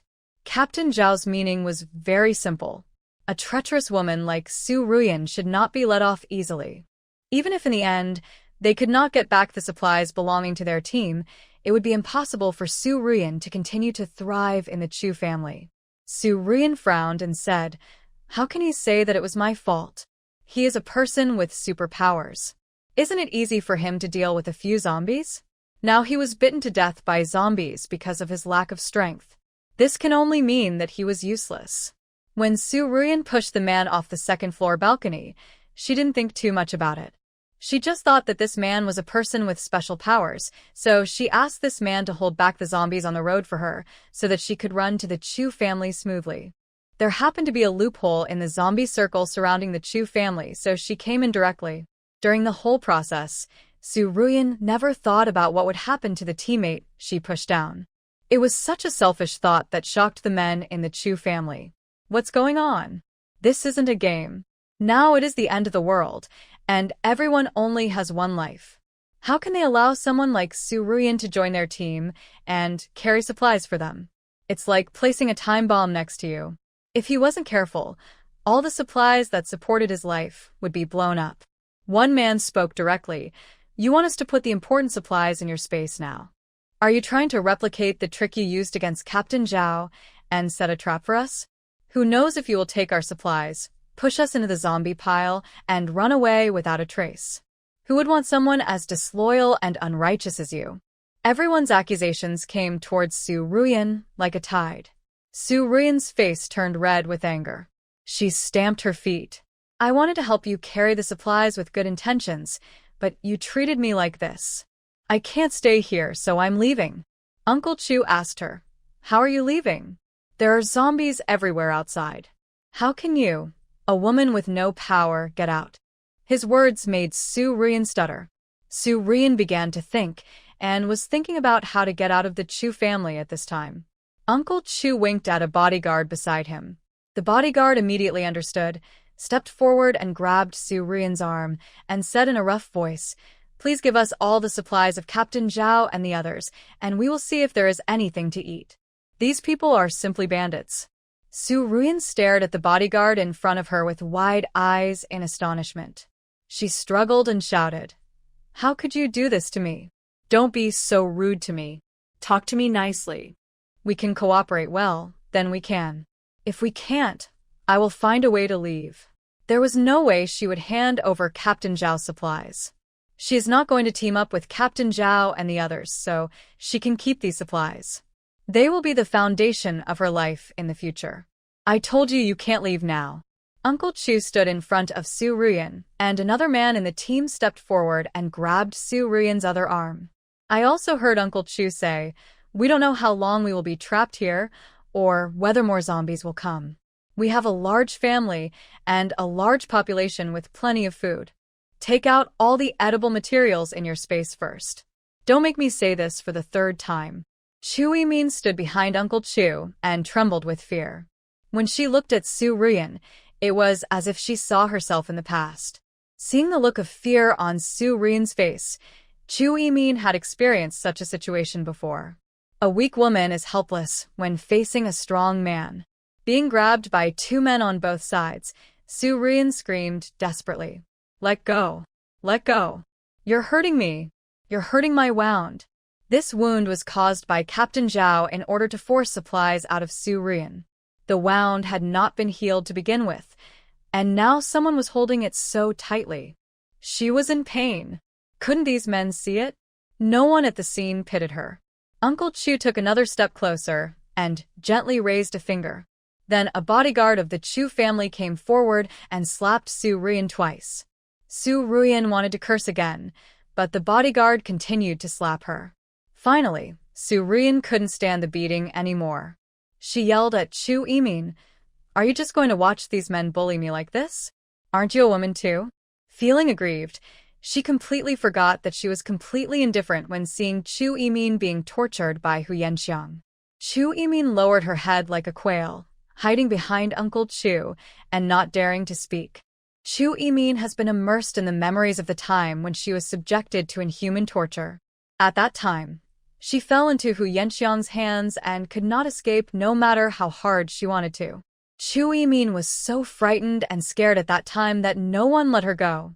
She spent every day and night in fear, and every minute and every second was torment. Su Ruyan's screams came to her ears. Chu Yimin covered her ears and curled up in the corner, not daring to look or listen anymore. Huami played in the open space for a while. As soon as she returned to the RV, Gong Yi said, "Those people from the Chu family broke Su Ruyan's leg and are now forcing her to hand over the supplies in her space." Huami was stunned when she heard this, and then she said indifferently, she should have realized this when she decided to betray her team. No one will let off a betrayer easily. If Su Ruyan betrayed Huami today, Huami would make the same choice. After she simply washed up in her room, she fell asleep next to her two children, and have to worry about the zombies outside destroying the RV. This was the biggest advantage of bringing Gong Yi out of the Xiangqing base. When Huami wants to rest, she can get a good rest. She slept very peacefully until the second half of the night, then got up again and looked at Gong Yi, who was sitting on the sofa. Huami frowned and asked him, "What's wrong with you?" Gong Yi said in a low voice, "A large group of mutant beasts are approaching us." Because he is a psychic, Gong Yi doesn't need to sleep, and even if he wants to fall asleep, he can't. He couldn't remember how long he hadn't slept, but fortunately, Gong Yi was not troubled by it. Because he has two children to take care of, when the children fall asleep, he can also use his mental power to watch over the children, as well as all the dangers outside. He was quite happy about this ability, because it allows him to take care of everything. When Huami heard what Gong Yi said, she immediately sat up and asked Gong Yi, "How many of these mutant beasts are there?" Gong Yi shook his head seriously. "Too many." His mental power can see a range of up to 1 kilometer, and beyond 1 kilometer, there is still a steady stream of mutant beasts flying towards this side at a rapid speed. And there are so many of them, each one looks like a reincarnation of a starving ghost. Looks very disgusting. Moreover, they walk upright, with a tail following them, and they move very fast. Ordinary people cannot catch up with such a speed, and they may not even have time to react. However, with Huami's current combat power, Gong Yi believes that he can still deal with it, but the number of mutant beasts is too large. Huami could deal with 1 or 2, but Gong Yi didn't think she could handle such a continuous and large group. After hearing what Gong Yi said, Huami seemed to relax. Since entering the apocalypse, she has been afraid of nothing except mutant animals and plants. Now that Gong Yi said this, she felt relieved, because this day had finally come. Huami lifted the privacy curtain on the RV and took a look at the roaring zombies outside the RV. The situation is a bit complicated now. There are so many zombies here and so many mutant beasts have come. The place where the zombie tide and the mutant beast tide connect to each other is the vacuum area where they are. It won't be long before this place becomes very chaotic. It is even more worrying than the living conditions anywhere else in the apocalypse. Huami thought that she still had to inform Qingjin about this matter and let Qingjin make preparations. She asked Qingjin, "How is the wall of Xiangqing base being repaired now? You're asking me this in the middle of the night?" Qingjin yawned and responded to Huami weakly, "Everything is fine. People in Xiangqing base don't dare to run towards the 4 city walls now. Once you pass by, it will blind your eyes." The contractor built the city wall very quickly, and the diamond wall rose from the ground all the way. The scene was so magnificent that it made people's hearts surge. And the contractor particularly likes things that are extra shiny. He has been building the walls like diamonds. This diamond wall is about 15 meters high. According to the contractor, it will be raised further in the future. But this height is completely sufficient for now. Not only did he make the city walls into diamonds, he also reinforced and compacted the ground of the entire Xiangqing base. Inside the circle of diamond walls is a cement wall made of cement from the Huami factory production line. Therefore, this concrete wall is extremely strong, even stronger than the contractor's diamond wall. If there were any living creatures or plants in this world that could break through the diamond wall built by the contractor, then they will sadly find that no matter what they try, they cannot break through Huami's concrete wall. And just outside the Diamond City wall, which is the outermost part of the entire Xiangqing base, 10 large power grids were built. According to Qingjin, let alone the monsters and demons from outside, they can invade Xiangqing. Even Xiangqing's own people cannot destroy Xiangqing's defenses from the inside. After saying this, Qingjin asked Huami again, "You called me in the middle of the night. You probably just wanted to ask me about the status of Mr. Bao's diamond wall, didn't you?" Huami laughed. "Let him be. He just likes those gorgeous and exaggerated things. We can't change his personality." After saying that, Huami informed Qingjin about the tide of mutant animals that she had encountered here. Qingjin, on the other end of the phone, immediately went on alert. She asked Huami nervously, "This tide of mutant beasts sounds extremely exaggerated. Can they actually reproduce? So, when will it arrive at Xiangqing base? It's really terrible. There's already a huge layer of zombies surrounding our Xiangqing base, and now there are so many mutant beasts. When will this sad day end?" Huami suddenly smiled. "Once you enter the apocalypse, you will always be in it. You see that the survivors seem to be able to survive in the apocalypse. That's because the fittest survive. All the weak ones cannot survive in the apocalypse. Those who die are either unable to adapt to the apocalypse or have really bad luck. So what we ultimately think about is not how to eliminate the apocalypse and restore society to its pre-apocalyptic state. It's about how to adapt to the end times." Qingjin on the other end of the phone was silent for a moment. Then he sighed sincerely and said, "In fact, I can't even imagine how the survivors in this city would survive without you." Huami didn't say anything. She also knew that she played a big role in the apocalypse. But she would not be as proud as Su Ruyan, although she has every reason to be proud. After she talked to Qingjin for a few more words and hung up the phone, Gong Yi was also calling his subordinates such as Tang Yu and Chao Feng. Huami is only responsible for the infrastructure of the Xiangqing base. But the people who actually guard the Xiangqing base are Gong Yi and his garrison. When Huami looked over, Gong Yi hung up the phone with a serious expression, then stood up and said to Huami, "I'm going to go out and get some samples. See if there's a teleportation point here. There will be a few experts stationed there who will dissect a mutant beast for research." Gong Yi was a man with a great vision for development. During the period when natural disasters occurred frequently, he continuously recruited a large number of experts from the survivors and sent them to the Xiangqing base.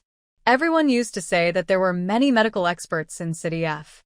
In fact, that's because the Xiangqing base is low-key, and Gong Yi never likes to show off. For the current Xiangqing base, medical experts can directly crush F City by several streets. After all, the son of Lin Xia, the commander of F City, is working in the Xiangqing base, right? After notifying their respective people, Gong Yi protected the entire RV. He also told Lin Jigang to stay in the RV to look after the children while he went to catch the mutant animal for dissection. Huami took a long knife and went directly to the Chu family. When she went in, Su Ruyan was no longer there. The people from the Chu family behaved disrespectfully towards Huami, but they did not do anything more extreme to provoke Huami. On the contrary, Uncle Chu looked at Huami in surprise, kicked open the door of their bunker, and asked, "How did you get in?" Huami said with a straight face, "It doesn't matter how I got in. You guys should hurry up and get ready. A large number of mutant beasts are already here." The reason why this large number of mutant beasts did not rush over here is that they could be blocked by Gong Yi's mental power. However, because there were too many of them, Gong Yi would consume a certain amount of mental power every time he blocked a mutant beast. With so many mutant beasts around, Gong Yi's mental abilities couldn't last long. If he overdraws this kind of mental power, Gong Yi might even become a fool in the future. So, Huami notified the people of the Chu family and Captain Zhao to prepare to welcome the mutant beasts. The people in the Chu family looked at each other, and Uncle Chu looked Huami up and down without any courtesy. His look seemed very arrogant and unreasonable. Uncle Chu asked suspiciously, "Where did you get this information? Aren't there so many zombies outside? We didn't see a single mutant beast." Huami rolled her eyes at Uncle Chu and said, "Believe it or not. The original reason for notifying Uncle Chu was that there were many people in the Chu family, and if everyone helped together, we could kill more mutant beasts. But now the people of the Chu family think she is a liar. What else can Huami say?" She turned to leave, but Uncle Chu stopped her. "Wait." Looking at Huami's back, Uncle Chu asked, "How did you survive if there were a large number of mutant beasts approaching outside?" This shouldn't be the case. He knew how powerful the mutant beasts were. The few mutant beasts that appeared in the E-City base were enough to destroy the entire E-City base. Not to mention the large group of mutant beasts that Huami mentioned. Huami didn't bother to talk to Uncle Chu.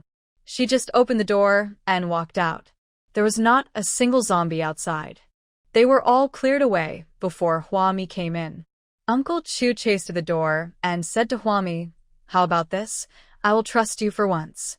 Go and bring Dr. Lin, your husband and children in first. We have more people here to protect you." But Huami was not moved by these words.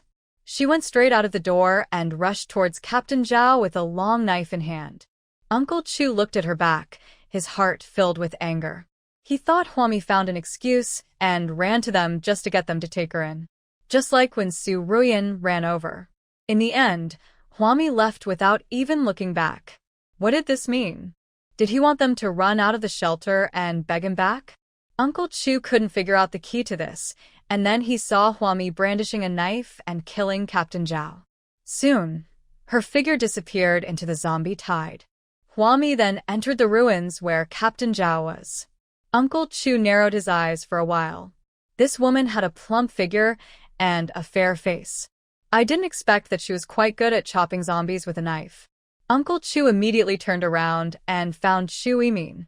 He asked, "Has that burden with the child always been very skilled?" Kujima dead. Huami's figure is now out of shape, and her face looks like a white bun, but she is much thinner than when she was in the later stages of pregnancy. Chu Yimin didn't look carefully at what Huami's face looked like. She said to Uncle Chu timidly, "That yellow-faced woman is really powerful.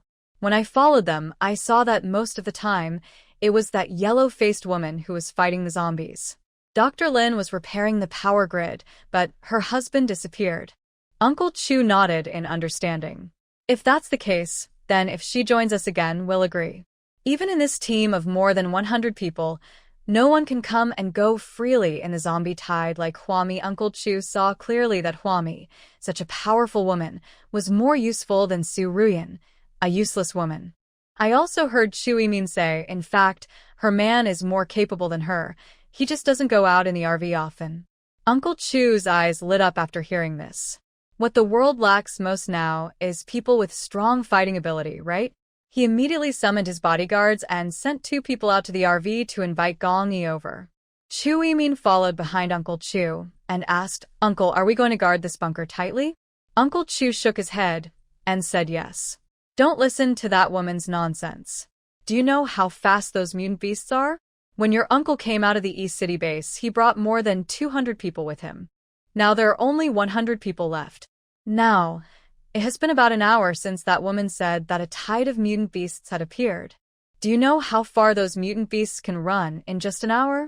So, what Uncle Chu meant is that we should still look at the problem dialectically. After he comforted Chu Yimin, he waited for the people he sent out to invite Gong Yi, Dr. Lin, and the two children over. Inside the bunker, the Chu family's bodyguards were still doing their own things, some playing cards, some drinking. Some men even teased Su Rian, who had a broken leg. The ultimate evil is happening inside the bunker. At this moment, a mutant beast suddenly came in from nowhere, pounced directly past Chu Yimin, and bit the throat of a man behind her. At this time, Chu Yimin had not yet reacted. All the men in the bunker were doing their own things, with no sense of crisis at all. It was not until a stream of warm liquid spurted onto the back of Chu Yimin's head that she turned back tremblingly and looked at the humanoid mutant beast with a pair of pointed ears and a long tail behind its ace. The mutant beast had blood all over its mouth, and it stared at Chu Yimin with a pair of golden vertical pupil eyes. Chu Yimin opened her mouth, but was so frightened that she couldn't make a sound. A man standing next to Chu Yimin pointed at his companion whose throat was bitten and suddenly reacted. He hastily pulled out his gun. But before he could take aim, another mutant beast rushed in from the open door and pounced directly into the bunker, into the group of men playing cards. Close the door quickly. Acle que shooted Ludli. It was a mutant beast that had already reached the outside of the bunker and was ramming into the door of the bunker. Chu Yimin came back to her senses with a pale face. She looked at Uncle Chu and asked tremblingly, "Uncle, what's wrong? What on earth happened?" Uncle Chu didn't even have the time to answer Chu Yimin. He reached out and grabbed Chu Yimin's wrist. Originally, Uncle Chu wanted to take Chu Yimin to the basement, but Chu Yimin was stimulated by something and shouted loudly, "What happened? What happened? Don't touch me! Don't touch me! I beg you! Don't touch me." She had no way of controlling herself and screamed loudly. She looked crazy, and her behavior was not at all like that of a mentally normal woman. Uncle Chu raised his hand and slapped Chu Yimin on the face. Chu Yimin suddenly became quiet and stared at Uncle Chu in a daze. Uncle Chu said, "What that yellow-faced woman said is true. There are mutant beasts coming. If there really is a large group, none of us here will survive. Go to the basement and block the door." The bodyguards of the Chu family hurriedly took out their weapons and began to search in the bunker to see if there was any direction from which they could shoot out. Chu Yimin was dragged by Uncle Chu and pushed directly towards the basement. Her face was pale, and there was a lot of blood on her body. Just as Uncle Chu was about to push her into the basement, Chu Yimin suddenly regained consciousness. She reached out and grabbed Uncle Chu's arm and asked in panic, "Uncle, what are you going to do?" The sound of gunfire proved that the bodyguards had discovered the mutant beast's traces. But they were prepared too late. At this moment, half of the people outside their bunker were zombies, and the other half were mutant beasts. Mutant beasts kept attacking the door of the bunker. The mutant beasts charged, and then the mutant beasts charged. After the mutant beasts charged, the zombies charged. After the zombies charged, the mutant beasts charged again. There was chaos outside the bunker. Uncle Chu raised his hand and touched Chu Yimin's hair. His eyes seemed to have 1,000 words to say. But in the end, he just pursed his lips and pushed Chu Yimin into the basement, and then pushed down a cabinet at the door of the basement with his backhand. He had no way to arrange any arrangements for Chu Yimin's funeral, because at this moment, Uncle Chu didn't know whether Chu Yimin could survive. Now, Chu Yimin is the only bloodline left in their Chu family. Regardless of whether what Uncle Chu did was useful or not, at least before he died, he would not have to see another young person die before his elder. Chu Yimin wants her uncle back. Her uncle is the only relative she has now, and she is afraid of being left alone, because she no longer has anyone to rely on in this end time. She truly felt the cruelty of the end of the world. If she didn't have her uncle, she would once again become a man's toy. She used to be the little princess of the Chu family. She had a natural sense of superiority, but she had also been trampled in the mud and humiliated at will. Chu Yimin squatted in the dark basement and cried bitterly. I really don't have the courage to live on my own. Uncle, this world is too cruel. It's really too cruel. Through a door, a dozen mutant beasts rushed into the bunker, leaving the ground littered with messy supplies and torn survivors. Not all of the Chu family bodyguards were torn to pieces by the mutant beasts. Although these mutant beasts are very fast, they are not very strong, and their bodies are extremely fragile. Uncle Chu stood in the middle of the bodyguards. He looked at the chaos around him and shouted anxiously, "You must pay attention to the rhythm. Don't let these mutant beasts rushing in disrupt our formation.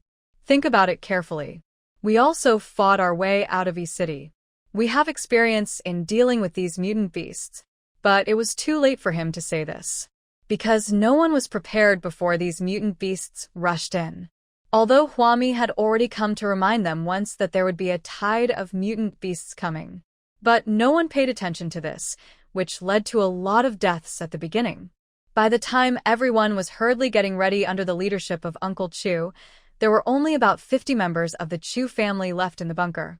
Just as these 50 or so people hacked the last mutant beast to death on the ground, the survivor closest to the window suddenly felt an ominous premonition. He tilted his head, covered in blood, and looked at the tightly sealed window. A thunderous sound was heard outside.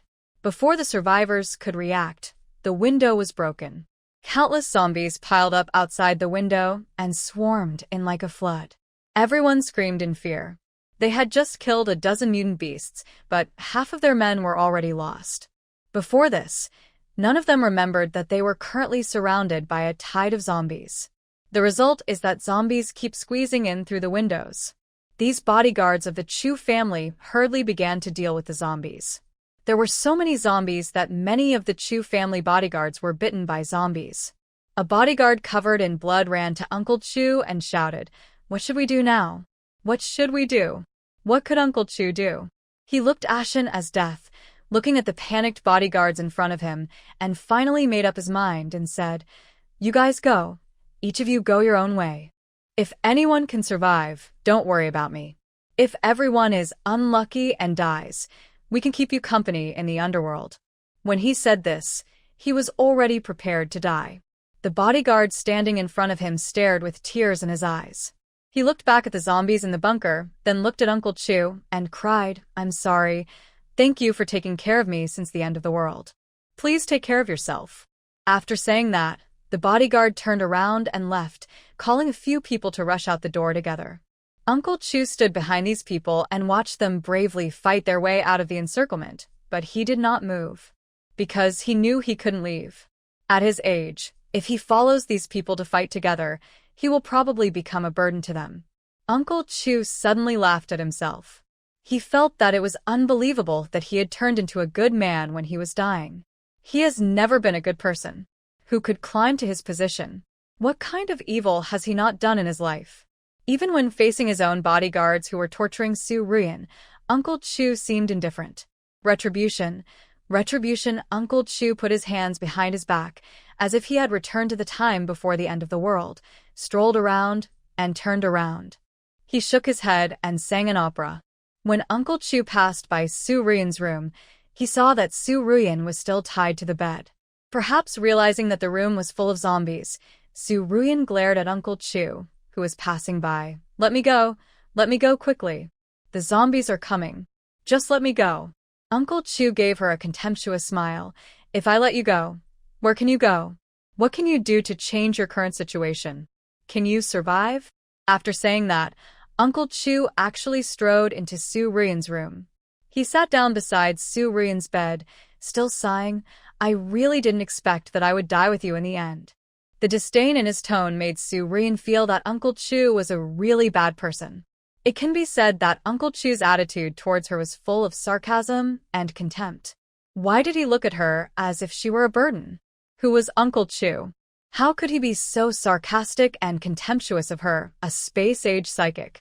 Su Ruyan's anger was rising rapidly. "Where I go and what I do are not yours to decide. At least I have the ability to find teammates. My teammates will lead me and help me move freely among the zombies. And you have been relying on your bodyguards until now. You are old and useless.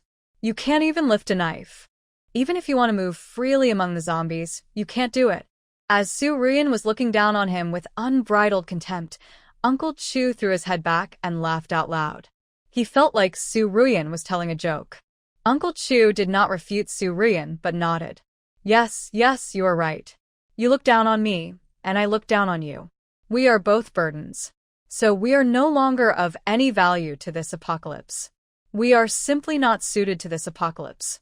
You should die. Su Ruyan, whose leg was broken, looked at the crazy Uncle Chu in disbelief. Do all members of the Chu family have this crazy gene? Chu Yimin is also a weird person. Uncle Chu is like this now. A long line of zombies staggered in from outside the door, and Su Ruyan screamed in despair. That's because you are ineffective against the apocalypse. It's because you are born unsuited to the apocalypse. It's not me. I am a person with spatial abilities. My abilities are created specifically for the coming of the end of the world. I am the most honorable person in the world. The end of the world. The end of the world is coming. Isn't it a shortage of supplies at the end of the world? Won't the supplies you carry with you be taken away by people with bad intentions? Then how nice it would be to have a space ability.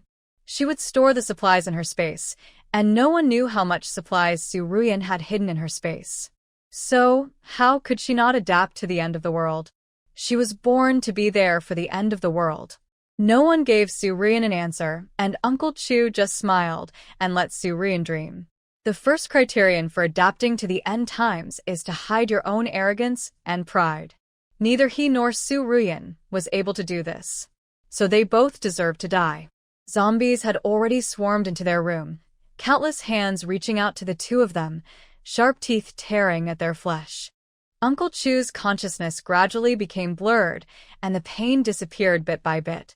He thought when his consciousness disappeared completely, maybe he would become a zombie, maybe not. But none of this mattered to him anymore. He was going to die soon. That's great. He's already exhausted from living in this apocalypse anyway. Huami had already entered the ruins where Captain Zhao was. I have to say that Captain Zhao's ruins are much safer than the Chu family's bunker. At least it's not as leaky as the Chu family's bunker. Except for a big gate, the rest of the ruins have been tightly sealed by collapsed cement and stones. But before Huami could say anything, she heard screams from the Chu family. Her face changed, she turned around with her big knife, and went out of the ruins again. There's nothing to announce. The mutant beasts are here. Captain Zhao and 10 other men also rushed out from the ruins. Before he opened his mouth to ask what was happening, 2 mutant beasts rushed in front of them at an extremely fast speed. Captain Zhao hurriedly raised his hand and subconsciously killed a mutant beast, then looked at Huami. Huami had already killed a large number of mutant beasts with her long sword, and she ran directly towards the RV.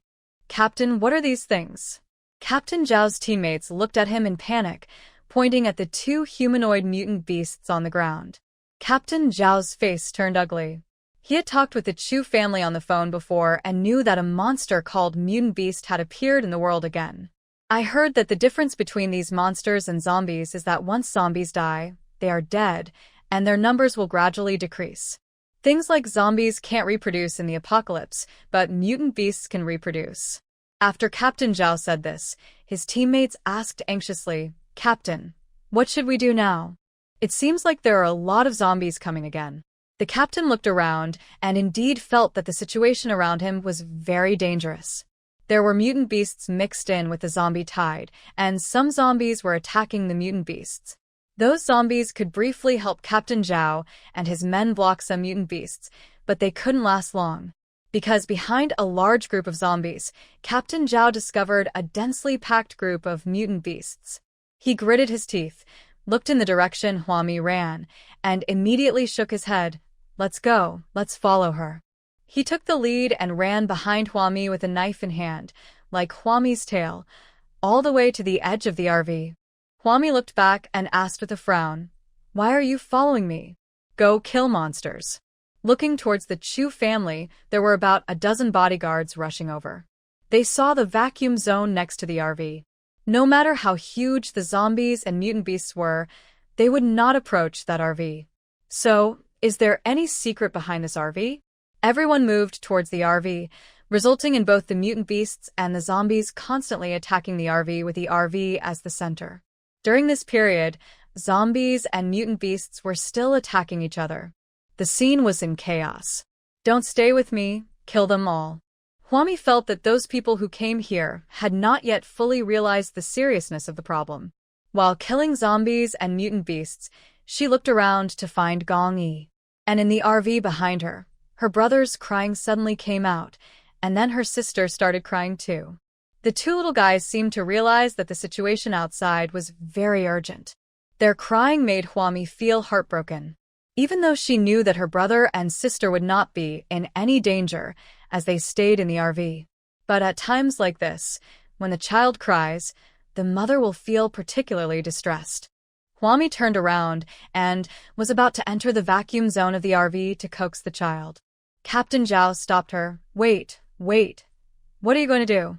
At this time, Captain Zhao also discovered that the surroundings of this RV were very strange. There was a large open area where neither zombies nor mutant beasts could enter. He tried to walk into the open space, but when he approached the edge of the open space, it was as if he had touched a jelly-like barrier. This barrier is transparent and invisible, perfectly separating everyone from the RV. Captain Zhao and others were unable to enter. He looked at Hwami nervously as she was about to go in and asked, "Are you planning to just leave us behind and go into this vacuum zone alone?" Hwami frowned and said impatiently, "My children are crying. I'm going to comfort them." After saying that, he was about to leave. Captain Zhao quickly reached out to stop Hwami. No, there are so many zombies around now. If you leave, won't we be short of a fighting force? What time is it now? You're still thinking about coaxing the child. Our lives are more important. All the men present were very angry. This is why it is so troublesome for women to take care of children.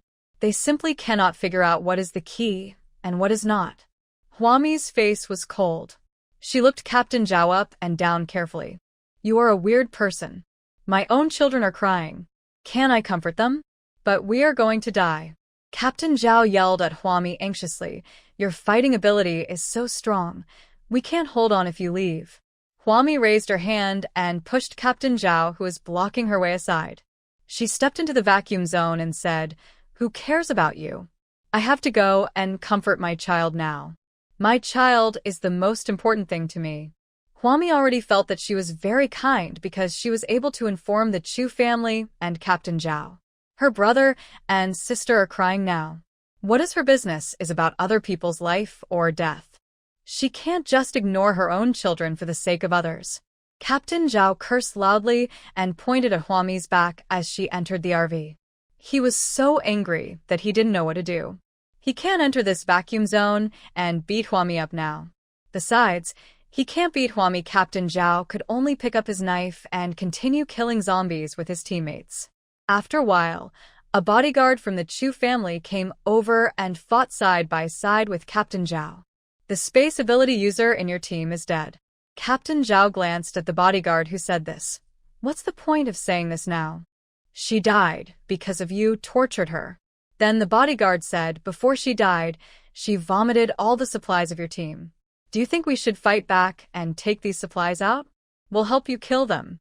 While Captain Zhao was killing zombies and mutant beasts, he looked at the bodyguard and asked, "Why are you helping me?" The bodyguard said, "Our boss Chu is dead. He was the one who led us to find supplies all along the way.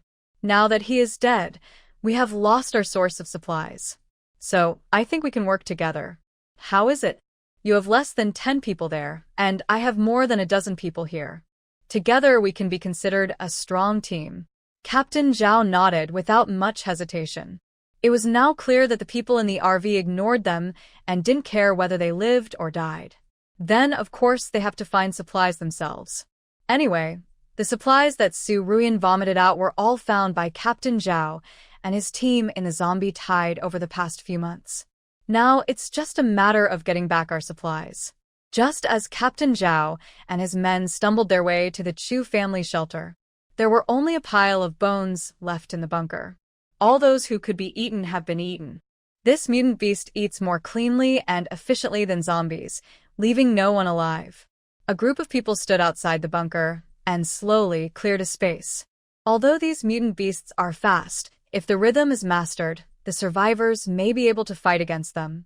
One of the teammates was standing outside the door. Looking at the eerie atmosphere inside, he couldn't help but feel timid and unwilling to enter the bunker. "You go ahead first." One man encouraged another man. The person who was instigated glared at the man fiercely and was unwilling to take a step forward. He even stepped back half a meter. Captain Zhao glared at these cowards. He took out a flashlight from his backpack and shone it inside. Everyone immediately prepared for battle. "I'm afraid that if I lose my focus, the mutant beast inside will escape." At this time, a female voice behind the crowd said coldly, "There are only eggs inside, no mutant beasts." Everyone turned around in a hurry and saw Huami, who had finished coaxing the child and was standing behind them without them knowing. Captain Zhao frowned. "How do you know there are no mutant beasts here?" Huami walked over with a long sword in her hand, and the crowd unconsciously split into two sides. She stood directly at the door of the bunker and waved her hand inside. Immediately, there was a sound of something heavy falling. Suddenly, a pungent smell of gasoline emanated from the bunker. Captain Zhao and others hurriedly covered their mouths and noses. "What did you throw away? Is it gasoline? Are you going to burn it?" Huami looked back with a smile. "Can't you see that there are mutant beast eggs here? If we don't burn them, are we going to wait for them to hatch and continue to eat the survivors?" There was no need to find someone to dissect these mutant beasts. Huami knew that the mutant beasts' eggs could not be kept. They have just eaten a group of people, and after obtaining enough nutrition, the mutant beasts will reproduce these things on the human bones. The genes of mutant beasts are so strange that no one can figure out what species they will evolve into after the next reproduction. So when you see the mutant beast's eggs, you must burn them to death immediately. Everyone saw Huami took out a lighter and was about to throw it in. Captain Zhao's men immediately said angrily, "Are you crazy? There are still a lot of supplies in here. If you burn it, won't our supplies be burned too?" Huami extinguished the lighter in her hand, took 2 steps back, and pointed at the dark door in front of her. "Then you go in and get the supplies. I can't guarantee that these eggs will not be hatched while you are getting the supplies." "How can it be so fast? How long has it been?" The person who spoke was a former bodyguard of the Chu family. His eyes were red, and he looked at Huami fiercely, as if he was looking at an enemy. "We all escaped from the E-City base. It's not like we haven't seen the eggs of this kind of mutant beast hatch. It takes at least several days for this kind of egg to come out." "How long has it been now?" "Not even half a day." Huami nodded. "Yeah, not even half a day. But in just half a day, more than half of your people died. You had 100 people originally, right? How many are left now?" Huami pointed at the 20 or so people there, among whom there were several Captain Zhao's men. She raised her thumb and pointed at the door. "Why are mutants called mutants? It's because their genes are very unstable and they may mutate at any time and anywhere. Perhaps the eggs of the mutant beasts you encountered in the E-City base may take several days to hatch, but the eggs of the mutant beasts you encountered this time may only take a few minutes to hatch. Who can control the mutation of genes?" "No one." The Chu family bodyguard sneered. "Don't think you know a lot. If you know so much, why don't you go to Xiangqing base to serve? Look at how capable you are." Huami made a pleased gesture, indicating that the men could come in, and it was okay. However, the Chu family's bodyguards and Captain Zhao's men were obviously hesitant at this time. One of Captain Zhao's teammates said whimsically, "Or you can ask your Dr. Lin to give us some supplies, and then we won't go in." Huami laughed. "Whether you go in or not, can you still threaten me?" It was at this time that Captain Zhao narrowed his eyes and looked at Huami. He asked, "Are you also a space ability user?" As soon as these words came out, the 20 or so people at the entrance of the bunker fell silent. Captain Zhao said to Huami, "I just saw you just casually throw a bucket of gasoline into this. Where did you get that bucket of gasoline from? Did you hide in the space and throw it out like this?" He had worked with Su Rian for more than a year and knew the convenience of being a space-time person. In the past, Su Ruyan could also throw out a bunch of supplies with just a casual throw of her hands. Thinking back to Huami, she always had a disdainful attitude towards Su Ruyan. Captain Zhao suddenly realized that Su Ruyan's spatial ability was not the only one in the apocalypse as she claimed. Huami, this yellow-faced woman, is not only powerful in combat, she is also a person with spatial abilities. This perfectly explains why Lin Jigang kept saying that he didn't have a teleportation ticket, but the people in their RV never went out to look for supplies. Because there are supplies in Huami's space. Captain Zhao's words made the eyes of the men around him light up. At this moment, a woman stumbled through the room full of mutant beast eggs. Her feet stepped on the white bones and, finally, she stood inside the door, looking at Huami outside the door calmly. It was Chu Yimin who was trapped in the basement by Uncle Chu. Huami lit the lighter in her hand. "Come out quickly, I want to light it." Just when everyone thought Chu Yimin would run out, Chu Yimin slowly shook her head. She picked up an emerald ring from under her feet. That ring belongs to Uncle Chu. Next to the ring was a skeleton that had been gnawed clean. Her uncle is dead. Huami frowned, looking at Chu Yimin's heartbroken expression. She was slightly impatient. "Don't delay any longer. Either you come out or I'll burn you too." Captain Zhao and other men nearby, after learning that Huami was a space-capable person, their attitudes immediately changed 360 degrees. "Yes, burn this place down quickly." I saw it. It was full of eggs. There were so many eggs.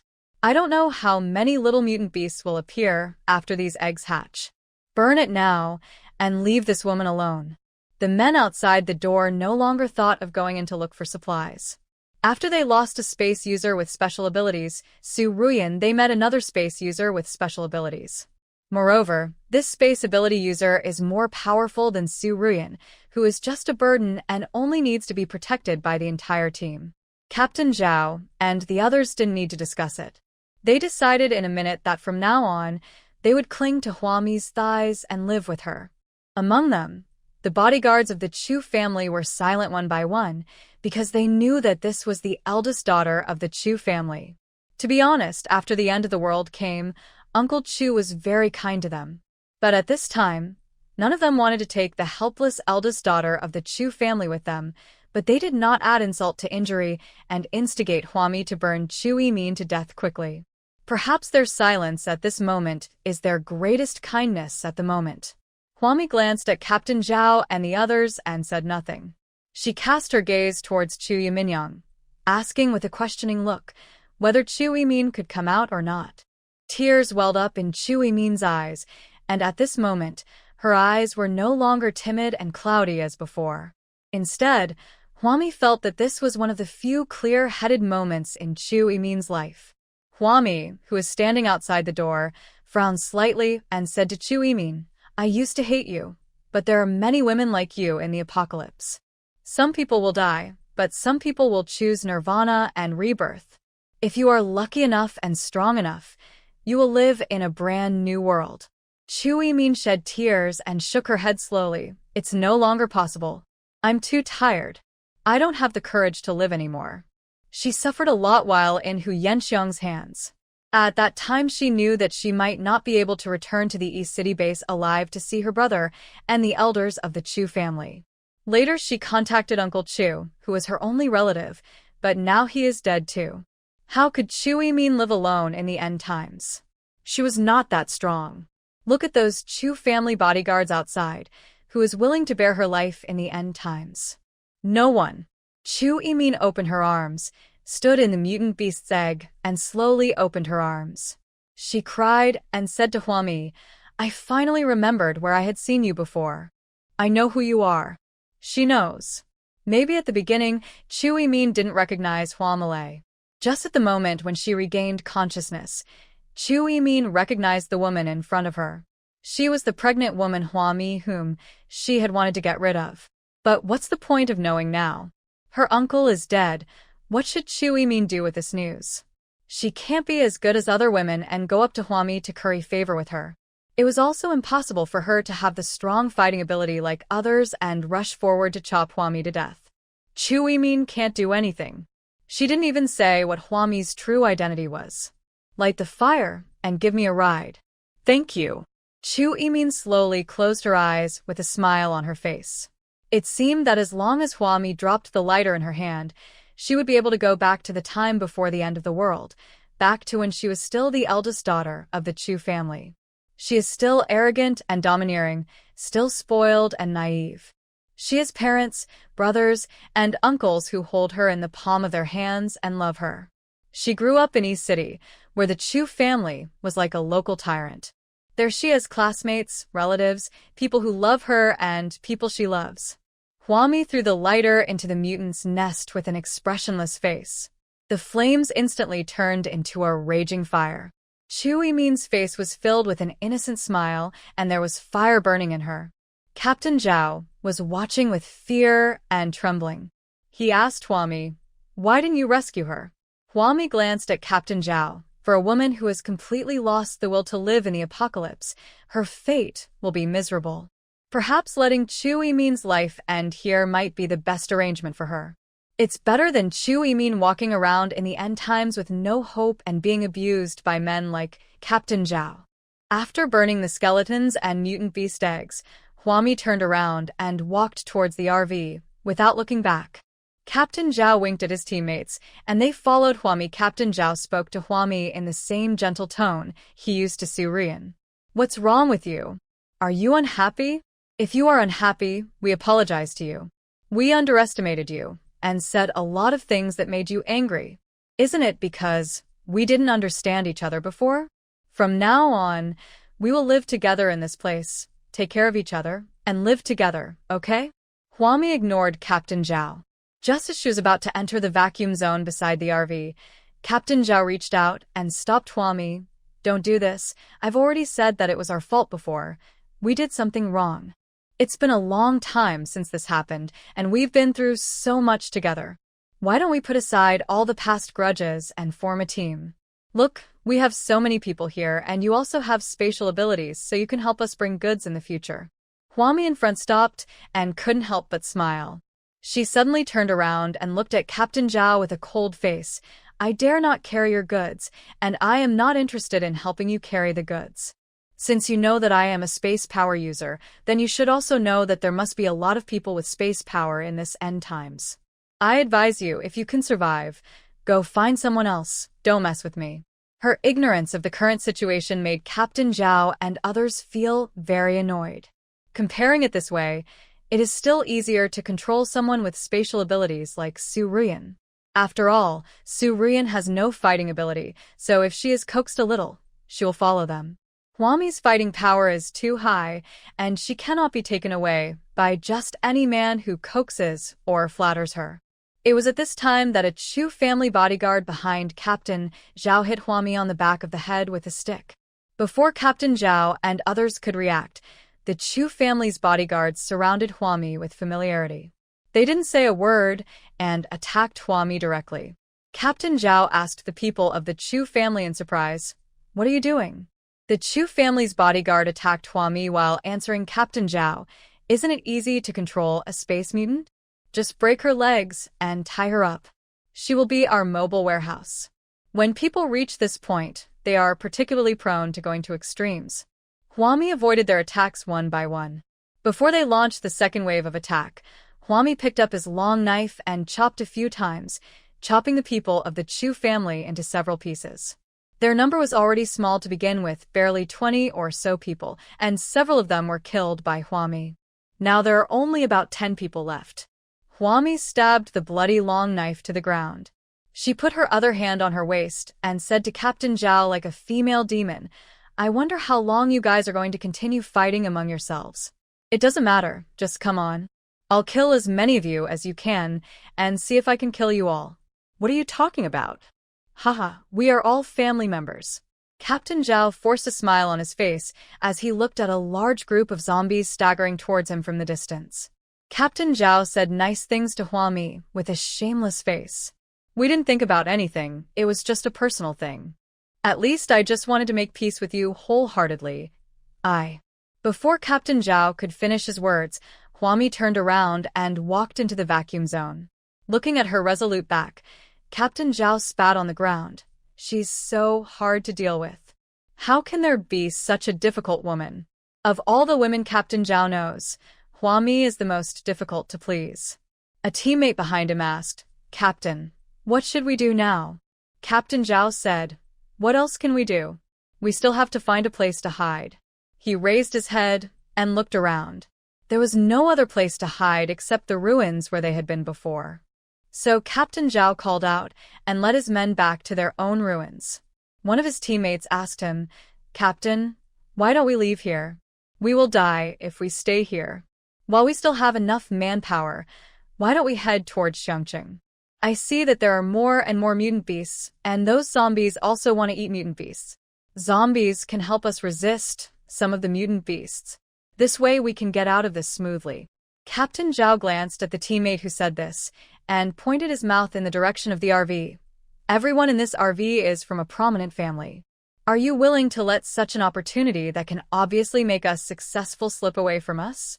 Apart from anything else, according to his observation, the people in this RV must be related to the management of the Xiangqing base.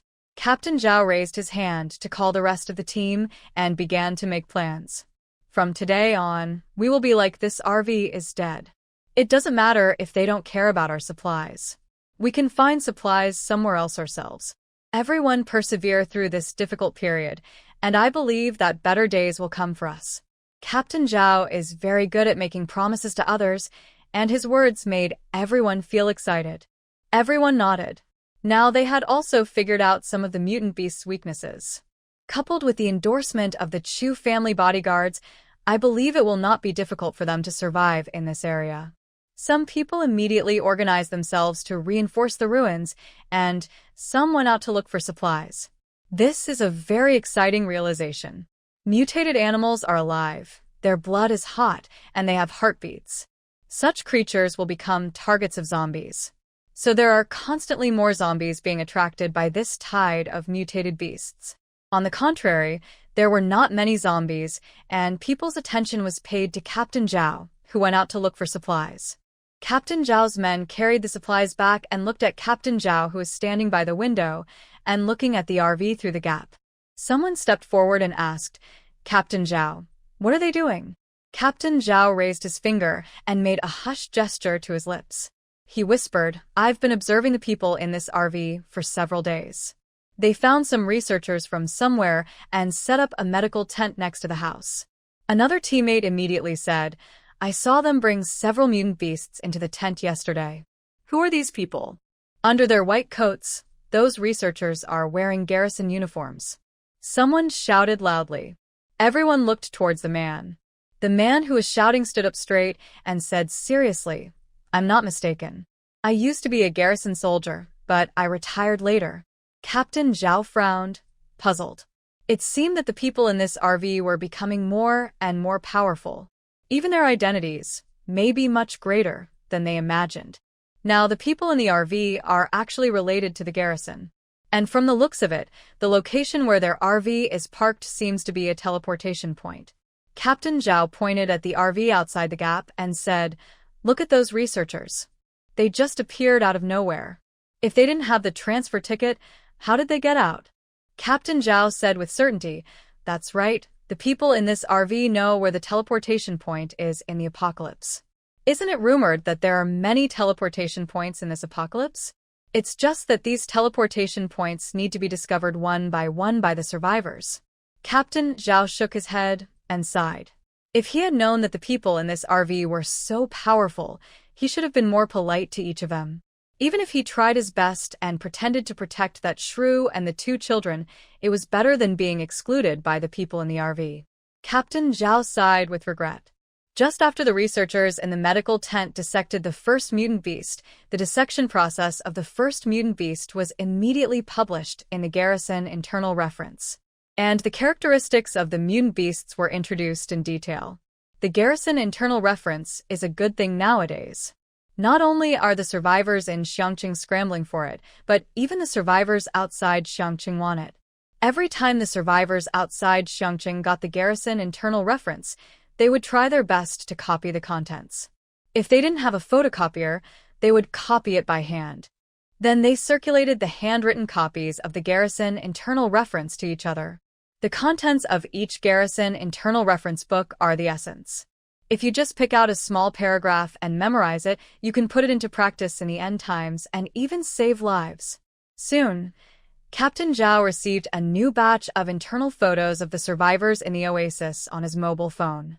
He once again looked at the luxury RV parked in the open space with deep and eager eyes.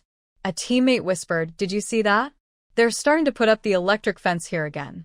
But this time, it's not just Lin Jigang who's pulling the power grid. There are several other men.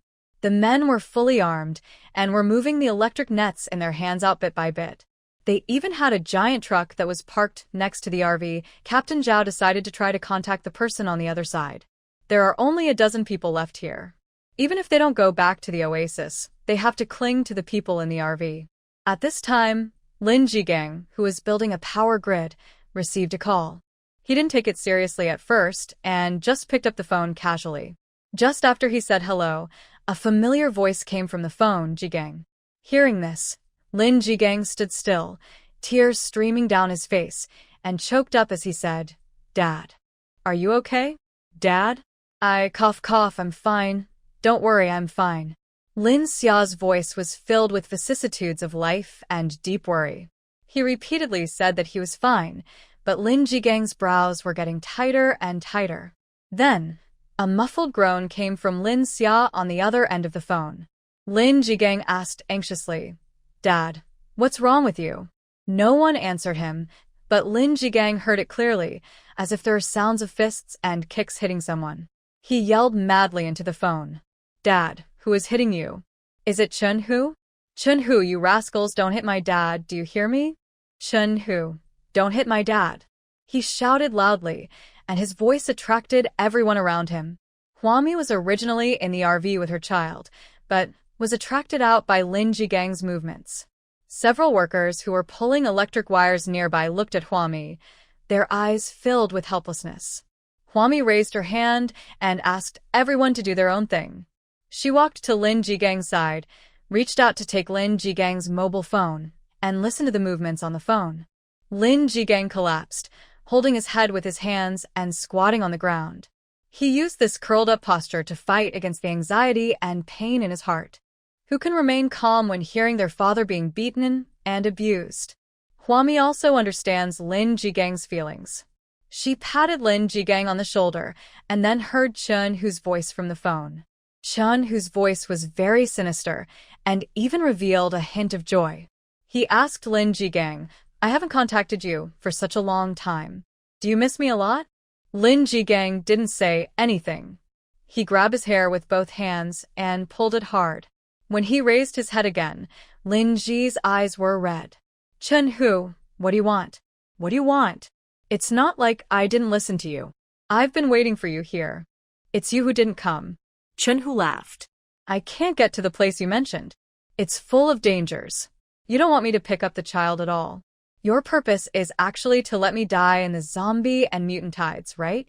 After successfully taking over F-City, Chun-Hu had more people at his disposal. These people told Chun-Hu very clearly that the location Lin Jigang mentioned was impossible to reach. Lin Jigang collapsed and roared, "So what do you want me to do? I've already brought Huami and Gongyi's child out. Do you know how difficult it is for me to be alone? You also know that I am now in a tide of zombies and mutant beasts. Aren't you worried that the child in my arms will never be able to leave this place like me?" The Chun tiger seemed very nonchalant. "It doesn't matter if you can't get out. If you can't bring up your child, it's your own incompetence. You can't even handle such a small matter, let alone save your father from my hands." Chun-Hu's words made Lin Jigang feel deeply powerless. Lin Jigang raised his hand and wiped away his tears and asked, "So what do you mean now? Do you want me to leave this area and go to F-City to find you?" Chun-Hu did not answer. Lin Xia's muffled groan was heard over the phone. It was obvious that Lin Xia on the other end of the phone did not want to make Lin Jigang worry. So no matter how Chun-Hu's men beat him, he didn't make a sound for help. "Don't hit him. I'll do as you say. Isn't it okay to do everything you say?" Lin Jigang was crying, and the humility in his tone made Chun-Hu particularly happy. It's good that you understand. I won't wait for you for long. After all, your father is now a useless person. You must appear in F City within half a month. I'll contact you then. If you can't show up at that time, your father's head will be hung at the gate of F City. The call was hung up, and Lin Jigang looked at Huami with red eyes. Huami said, if you go to F City, you won't come back alive. I know Chun Hu's character. The final outcome will definitely be the death of both you and your father. I know. Lin Jigang cried and said, I'm not that stupid, but my father raised me up. He is the person who loves me the most in the world. I can't just watch Chun Hu kill him and do nothing. So this time Lin Jigang had to go to F City. Huami nodded slightly. Okay, since he wants you to go to F City, let's go to F City together. Huami must get rid of Chun Hu. Huami quickly turned around and found Gong Yi and told him about her plan to go to City F. Gong Yi had no objection. Anyone who knew that there was such a person who was always thinking about his children would definitely not ignore them. Gong Yi turned around and explained the precautions to Tang Yu. The contractor also came and built a brilliant laboratory here. In the laboratory, there are 3 or 4 different types of mutant animals that have been dissected so far. On the surface, they look the same. All are humanoid monsters with pointy ears and long tails, but in fact they are different after careful observation. Therefore, not only a laboratory is needed here, but also a medium-sized safe zone needs to be built to provide logistical support for all survivors who are willing to come here to fight monsters and kill mutant beasts. According to Huami, these mutant beasts all have crystal cores in their brains, including mutant beast eggs. However, the crystal nuclei inside those mutant beast eggs are very small, and one must search very carefully and diligently to find the tiny crystal nuclei inside the mutant beast eggs. The crystal core in the brain of an adult mutant beast is very large. It is much larger than the crystal core in the zombie's brain, which is only the size of a pomegranate seed. Moreover, the crystal core sizes of different mutant beast species are different. These subtle differences were written into articles by experts who came to conduct research and published in the Garrison Internal Reference. By the time Huami and Gong Yi drove the RV and took the children away, the place had already developed in an orderly manner. Center in Xiangqing began to issue missions to kill zombies and mutant beasts and sold a large number of teleportation tickets from Xiangqing to this medium-sized safe zone. And the rewards for the tasks are very generous. Depending on the difficulty of the mission, there are tasks that require hunting 100 mutant beasts or requiring killing tens of thousands of zombies, and the rewards for these tasks have varying degrees of richness of materials. This made the people in the Xiangqing base seem to have found a new point of interest. Plus, this medium-sized safe zone has abundant supplies for sale. At the same time, Ikegawa's partners who sell goods appeared, and the survivors could even find ways to buy energy drops from these partners. This news is very good, proving that the Xiangqing base is gradually lifting the ban on the sale of energy drops. Overnight, countless Xiangqing people flew out of Xiangqing and arrived at this medium-sized safe zone to hunt mutant beasts and zombies. The psychics who were floating in the zombie tide also heard the news and rushed to this medium-sized safe zone. It is said that there is strength in numbers. Their arrival has stabilized the situation in this area. In just 2 or 3 days, Hu Jing and his men put up the power grid again. Captain Zhao and others who were hiding in the ruins were jealous of the drastic changes taking place in this place every day. As Huami's RV slowly left, someone asked Captain Zhao, I think their medium-sized safety zone is developing quite well. I estimate that it will become a material supply station for Xiangqing. We might as well just stay here. Captain Zhao shook his head seriously and said to his teammates, have you ever heard that the garrison commander of Xiangqing, the one called Gong Yi, gave birth to twins? The teammate immediately looked serious and asked, you mean? Captain Zhao nodded and told another rumor. It is said that the reason why Xiangqing base developed so well was because Captain Gong's girlfriend at the time, the woman named Huami, did business and stockpiled a large amount of supplies. So from the very beginning, the supplies in Xiangqing base were more abundant than those in all other cities. In fact, it hasn't been that long since the end of the world, only about a year and a half. Therefore, everyone has a deep memory of the initial period when natural disasters occurred frequently. A teammate immediately said, "Yes, yes, yes, I remember it too. We were all running to the Xiangqing base at that time. They all said that the Xiangqing base has everything you need. I remember that oranges were rampant for a while. It's not just during that period. The oranges at the Xiangqing base are still in flooding now." Captain Zhao looked serious and made a bold guess. "So you see, this medium-sized safe zone has grown to such a size in just a few days. I suspect that couple is none other than Huami and Gong Yi from Xiangqing base." These words silenced all the dozen people in the team. Someone asked cautiously, "Is it possible? Aren't these two the backbone of the Xiangqing base? Why did you come to a place like this?" But if it weren't for these two people, how can we explain the changes here? There must be someone with enough power to have such a big leverage to turn a place full of dangers into a medium-sized safe zone. Captain Zhao looked at the dozen or so teammates in front of him and said earnestly, "Brothers, now the opportunity to make a fortune is in front of you. See if you can catch it. I plan to follow this couple wherever they go, until they are willing to take me to the peak of my life. But there will definitely be many dangers along the way. If you have other ideas, I won't stop you. Or you can go to my oasis. My oasis is right under the wall of Xiangqing. It's the largest one. When you get there, tell me my name, and the people there will give you a place to stay." There are only a dozen people left in Captain Zhao's team now, and half of them were the bodyguards of the Chu family. The other half of the people were brought out from the oasis by Captain Zhao. They looked at each other. What surprised Captain Zhao was that the people he brought out of the oasis were actually shrinking.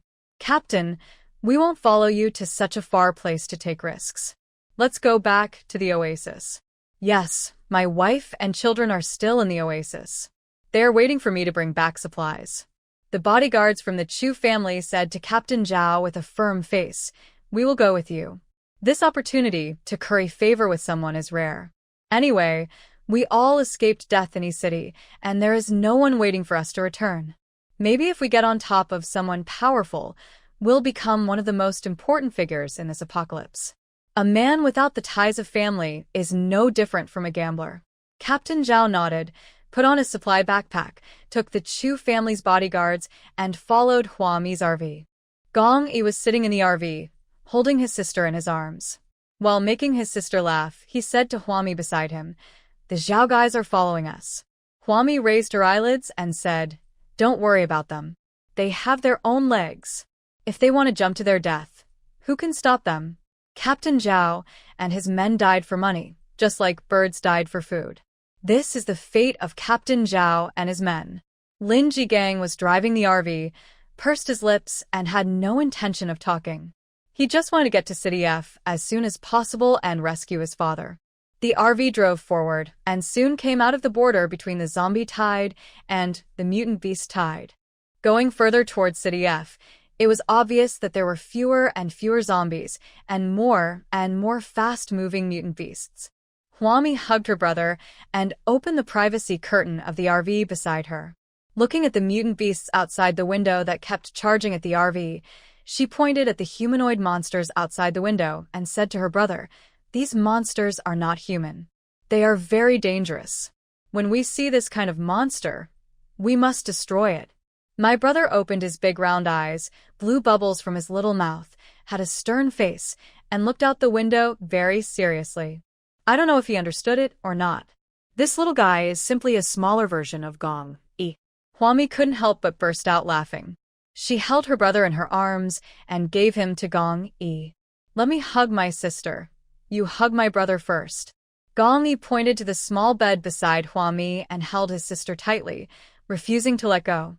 "Put your brother in the crib and let him crawl by himself. You still need to hold him around, even though he's grown up. Don't spoil him like that." After saying that, he hugged his sister and coaxed her. Oh, I'm not talking about you. I'm not talking about my little princess. No, this father is really partial to the extreme." Huami rolled her eyes at Gong Yi, put her brother on the small bed, and went to do her own thing. She no longer competed with Gong Yi for holding her sister. Looking at Gong Yi's clingy look, it was obvious that he still hadn't hugged his sister enough. No one noticed that my brother, who was raising his arms and kicking his legs on the bed, suddenly turned over. He patted the privacy curtain beside the small bed and somehow pulled it down. A particularly ferocious mutant beast's face appeared outside the window, and it exposed its ferocious fangs towards the brother inside the window. Soon, the head of the mutated beast outside the window was twisted by something unknown, and its head turned around, facing the brother inside the window with the back of its head. The mutated beast had its head twisted off through the air.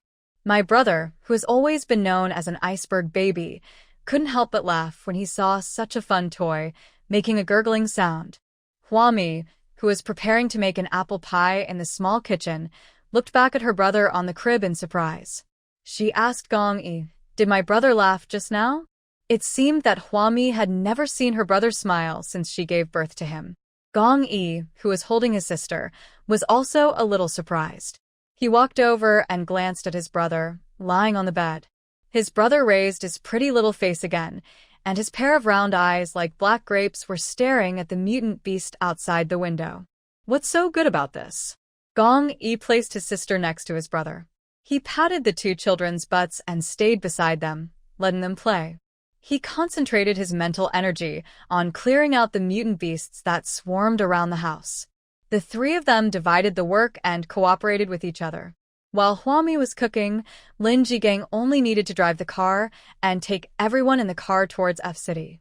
When they occasionally took a break, they parked the RV in an open space. Gong Yi had already cleared a very safe area around them. Huami got out of the car with a long knife in hand and looked behind the house. I don't know whether Captain Zhao and his men died in the tide of mutant beasts. Anyway, there was no sign of Captain Zhao and his companions behind their house. After Huami confidently killed a bunch of mutant beasts and returned to the RV, Lin Jigang received another call from Chen Hu. He told Chen Hu the direction. Before this, they had deliberately lied to Chen Hu about their progress in escaping the zombie tide. So Chen Hu always thought that Lin Jigang had not yet escaped the zombie tide. But in fact, after passing through this tide of mutant beasts, they will soon reach City F. Chen Hu sneered on the other end of the phone. "Before, you were still pretending to me that you were trapped in a tide of zombies and mutants, and you couldn't survive with a child. Look, people have to be forced, and you survived, didn't you? Don't worry, your father is still alive and well, long enough for you to bring the child to me in F City." Lin Jigang couldn't control his temper and yelled at Chen Hu, "How could I have survived? I was clearly trying to survive. I told you to come pick me up, but you refused. You obviously have someone in your hands, but you insist on asking me to take such a big risk with a child." At this moment, my sister opened her mouth and cried a few times. Chen Hu on the other end of the phone couldn't help but laugh. "I heard that missing person notices are being posted in every street and alley in Xiangqing Base. It seems that Huami and Gong Yi's child is indeed lost. The whole act had to be done." When Huami asked Lin Jigang to set up a trap to lure Chen Hu to his death, she had already made preparations for this and had someone secretly spread the word in Xiangqing that her child was lost. At the beginning, only people in the Xiangqing base spread the news privately, and mixed rumors of truth and falsehood caused a sensation in the Xiangqing base. No one knew whether it was the brother or the sister who was missing. All we know is that Huami and Gong Yi lost a child. During this period, news from the Xiangqing base also gradually spread out. Of course, Chen, who also received the news. He asked Lin Jigang nervously, "Can you tell me whether the one he carried out was a brother or a sister?" Listening to his tone full of anticipation and excitement, it was as if a husband was waiting outside his wife's delivery room, just waiting for the baby's first cry, and he asked the nurse who came out of the delivery room whether the baby was a boy or a girl. Lin Jigang looked at Huami. Before Huami could say anything, Gong Yi made a gesture and pointed at his brother. Lin Jigang said, "The one I carried out was a boy. Boys are tougher." Chen, who on the other end of the phone was quite satisfied. "Not bad, not bad. The boy is good." He asked Lin Jigang a few more questions about the child, then hung up the phone with satisfaction. On the other end of the phone, Chen Hu walked through a long black corridor and came to a cell. In this F City, all those who surrendered live in this large prison. Before the end of the world, In addition to having abundant medical resources, City F also had the largest and most advanced prison of all cities. Now this largest and most advanced prison is Chun Hu's refuge. Chun Hu looked at the glass on the cell door with a gentle face. Suddenly, a monster rushed up and grinned at Chun Hu outside the glass. Chun Hu felt a little uncomfortable. "Mom, it's me, Mom. Don't you recognize me?" The face of old Mrs. Chun could still be vaguely seen on the monster, but it seemed as if it couldn't hear what Chun Hu said and just kept roaring at Chun Hu. There was no doubt that once the door of the cell was opened, old Lady Chun would rush out and tear Chun Hu to pieces. Chun Hu lowered his head and leaned his forehead against the door of the cell, crying with his shoulders shaking. He has lost everything, and now only his mother is left, but his mother has become like this. "It's okay, Mom. I'm going to have a son soon. I also have a city now, and I'm going to build it into a base. I still have to raise my son, and I will have another relative. Mom, when my son comes, I will bring him to see you, okay?" What answered him was the roar of wild beasts one after another. Chun Hu's eyes were red, and he stubbornly chattered about family matters with his mother inside the door. At this time, at the end of the corridor, two men dragged a medical expert in a white coat. The medical expert's legs dragged limply on the ground. Behind them was a long trail of blood. They walked up to Chun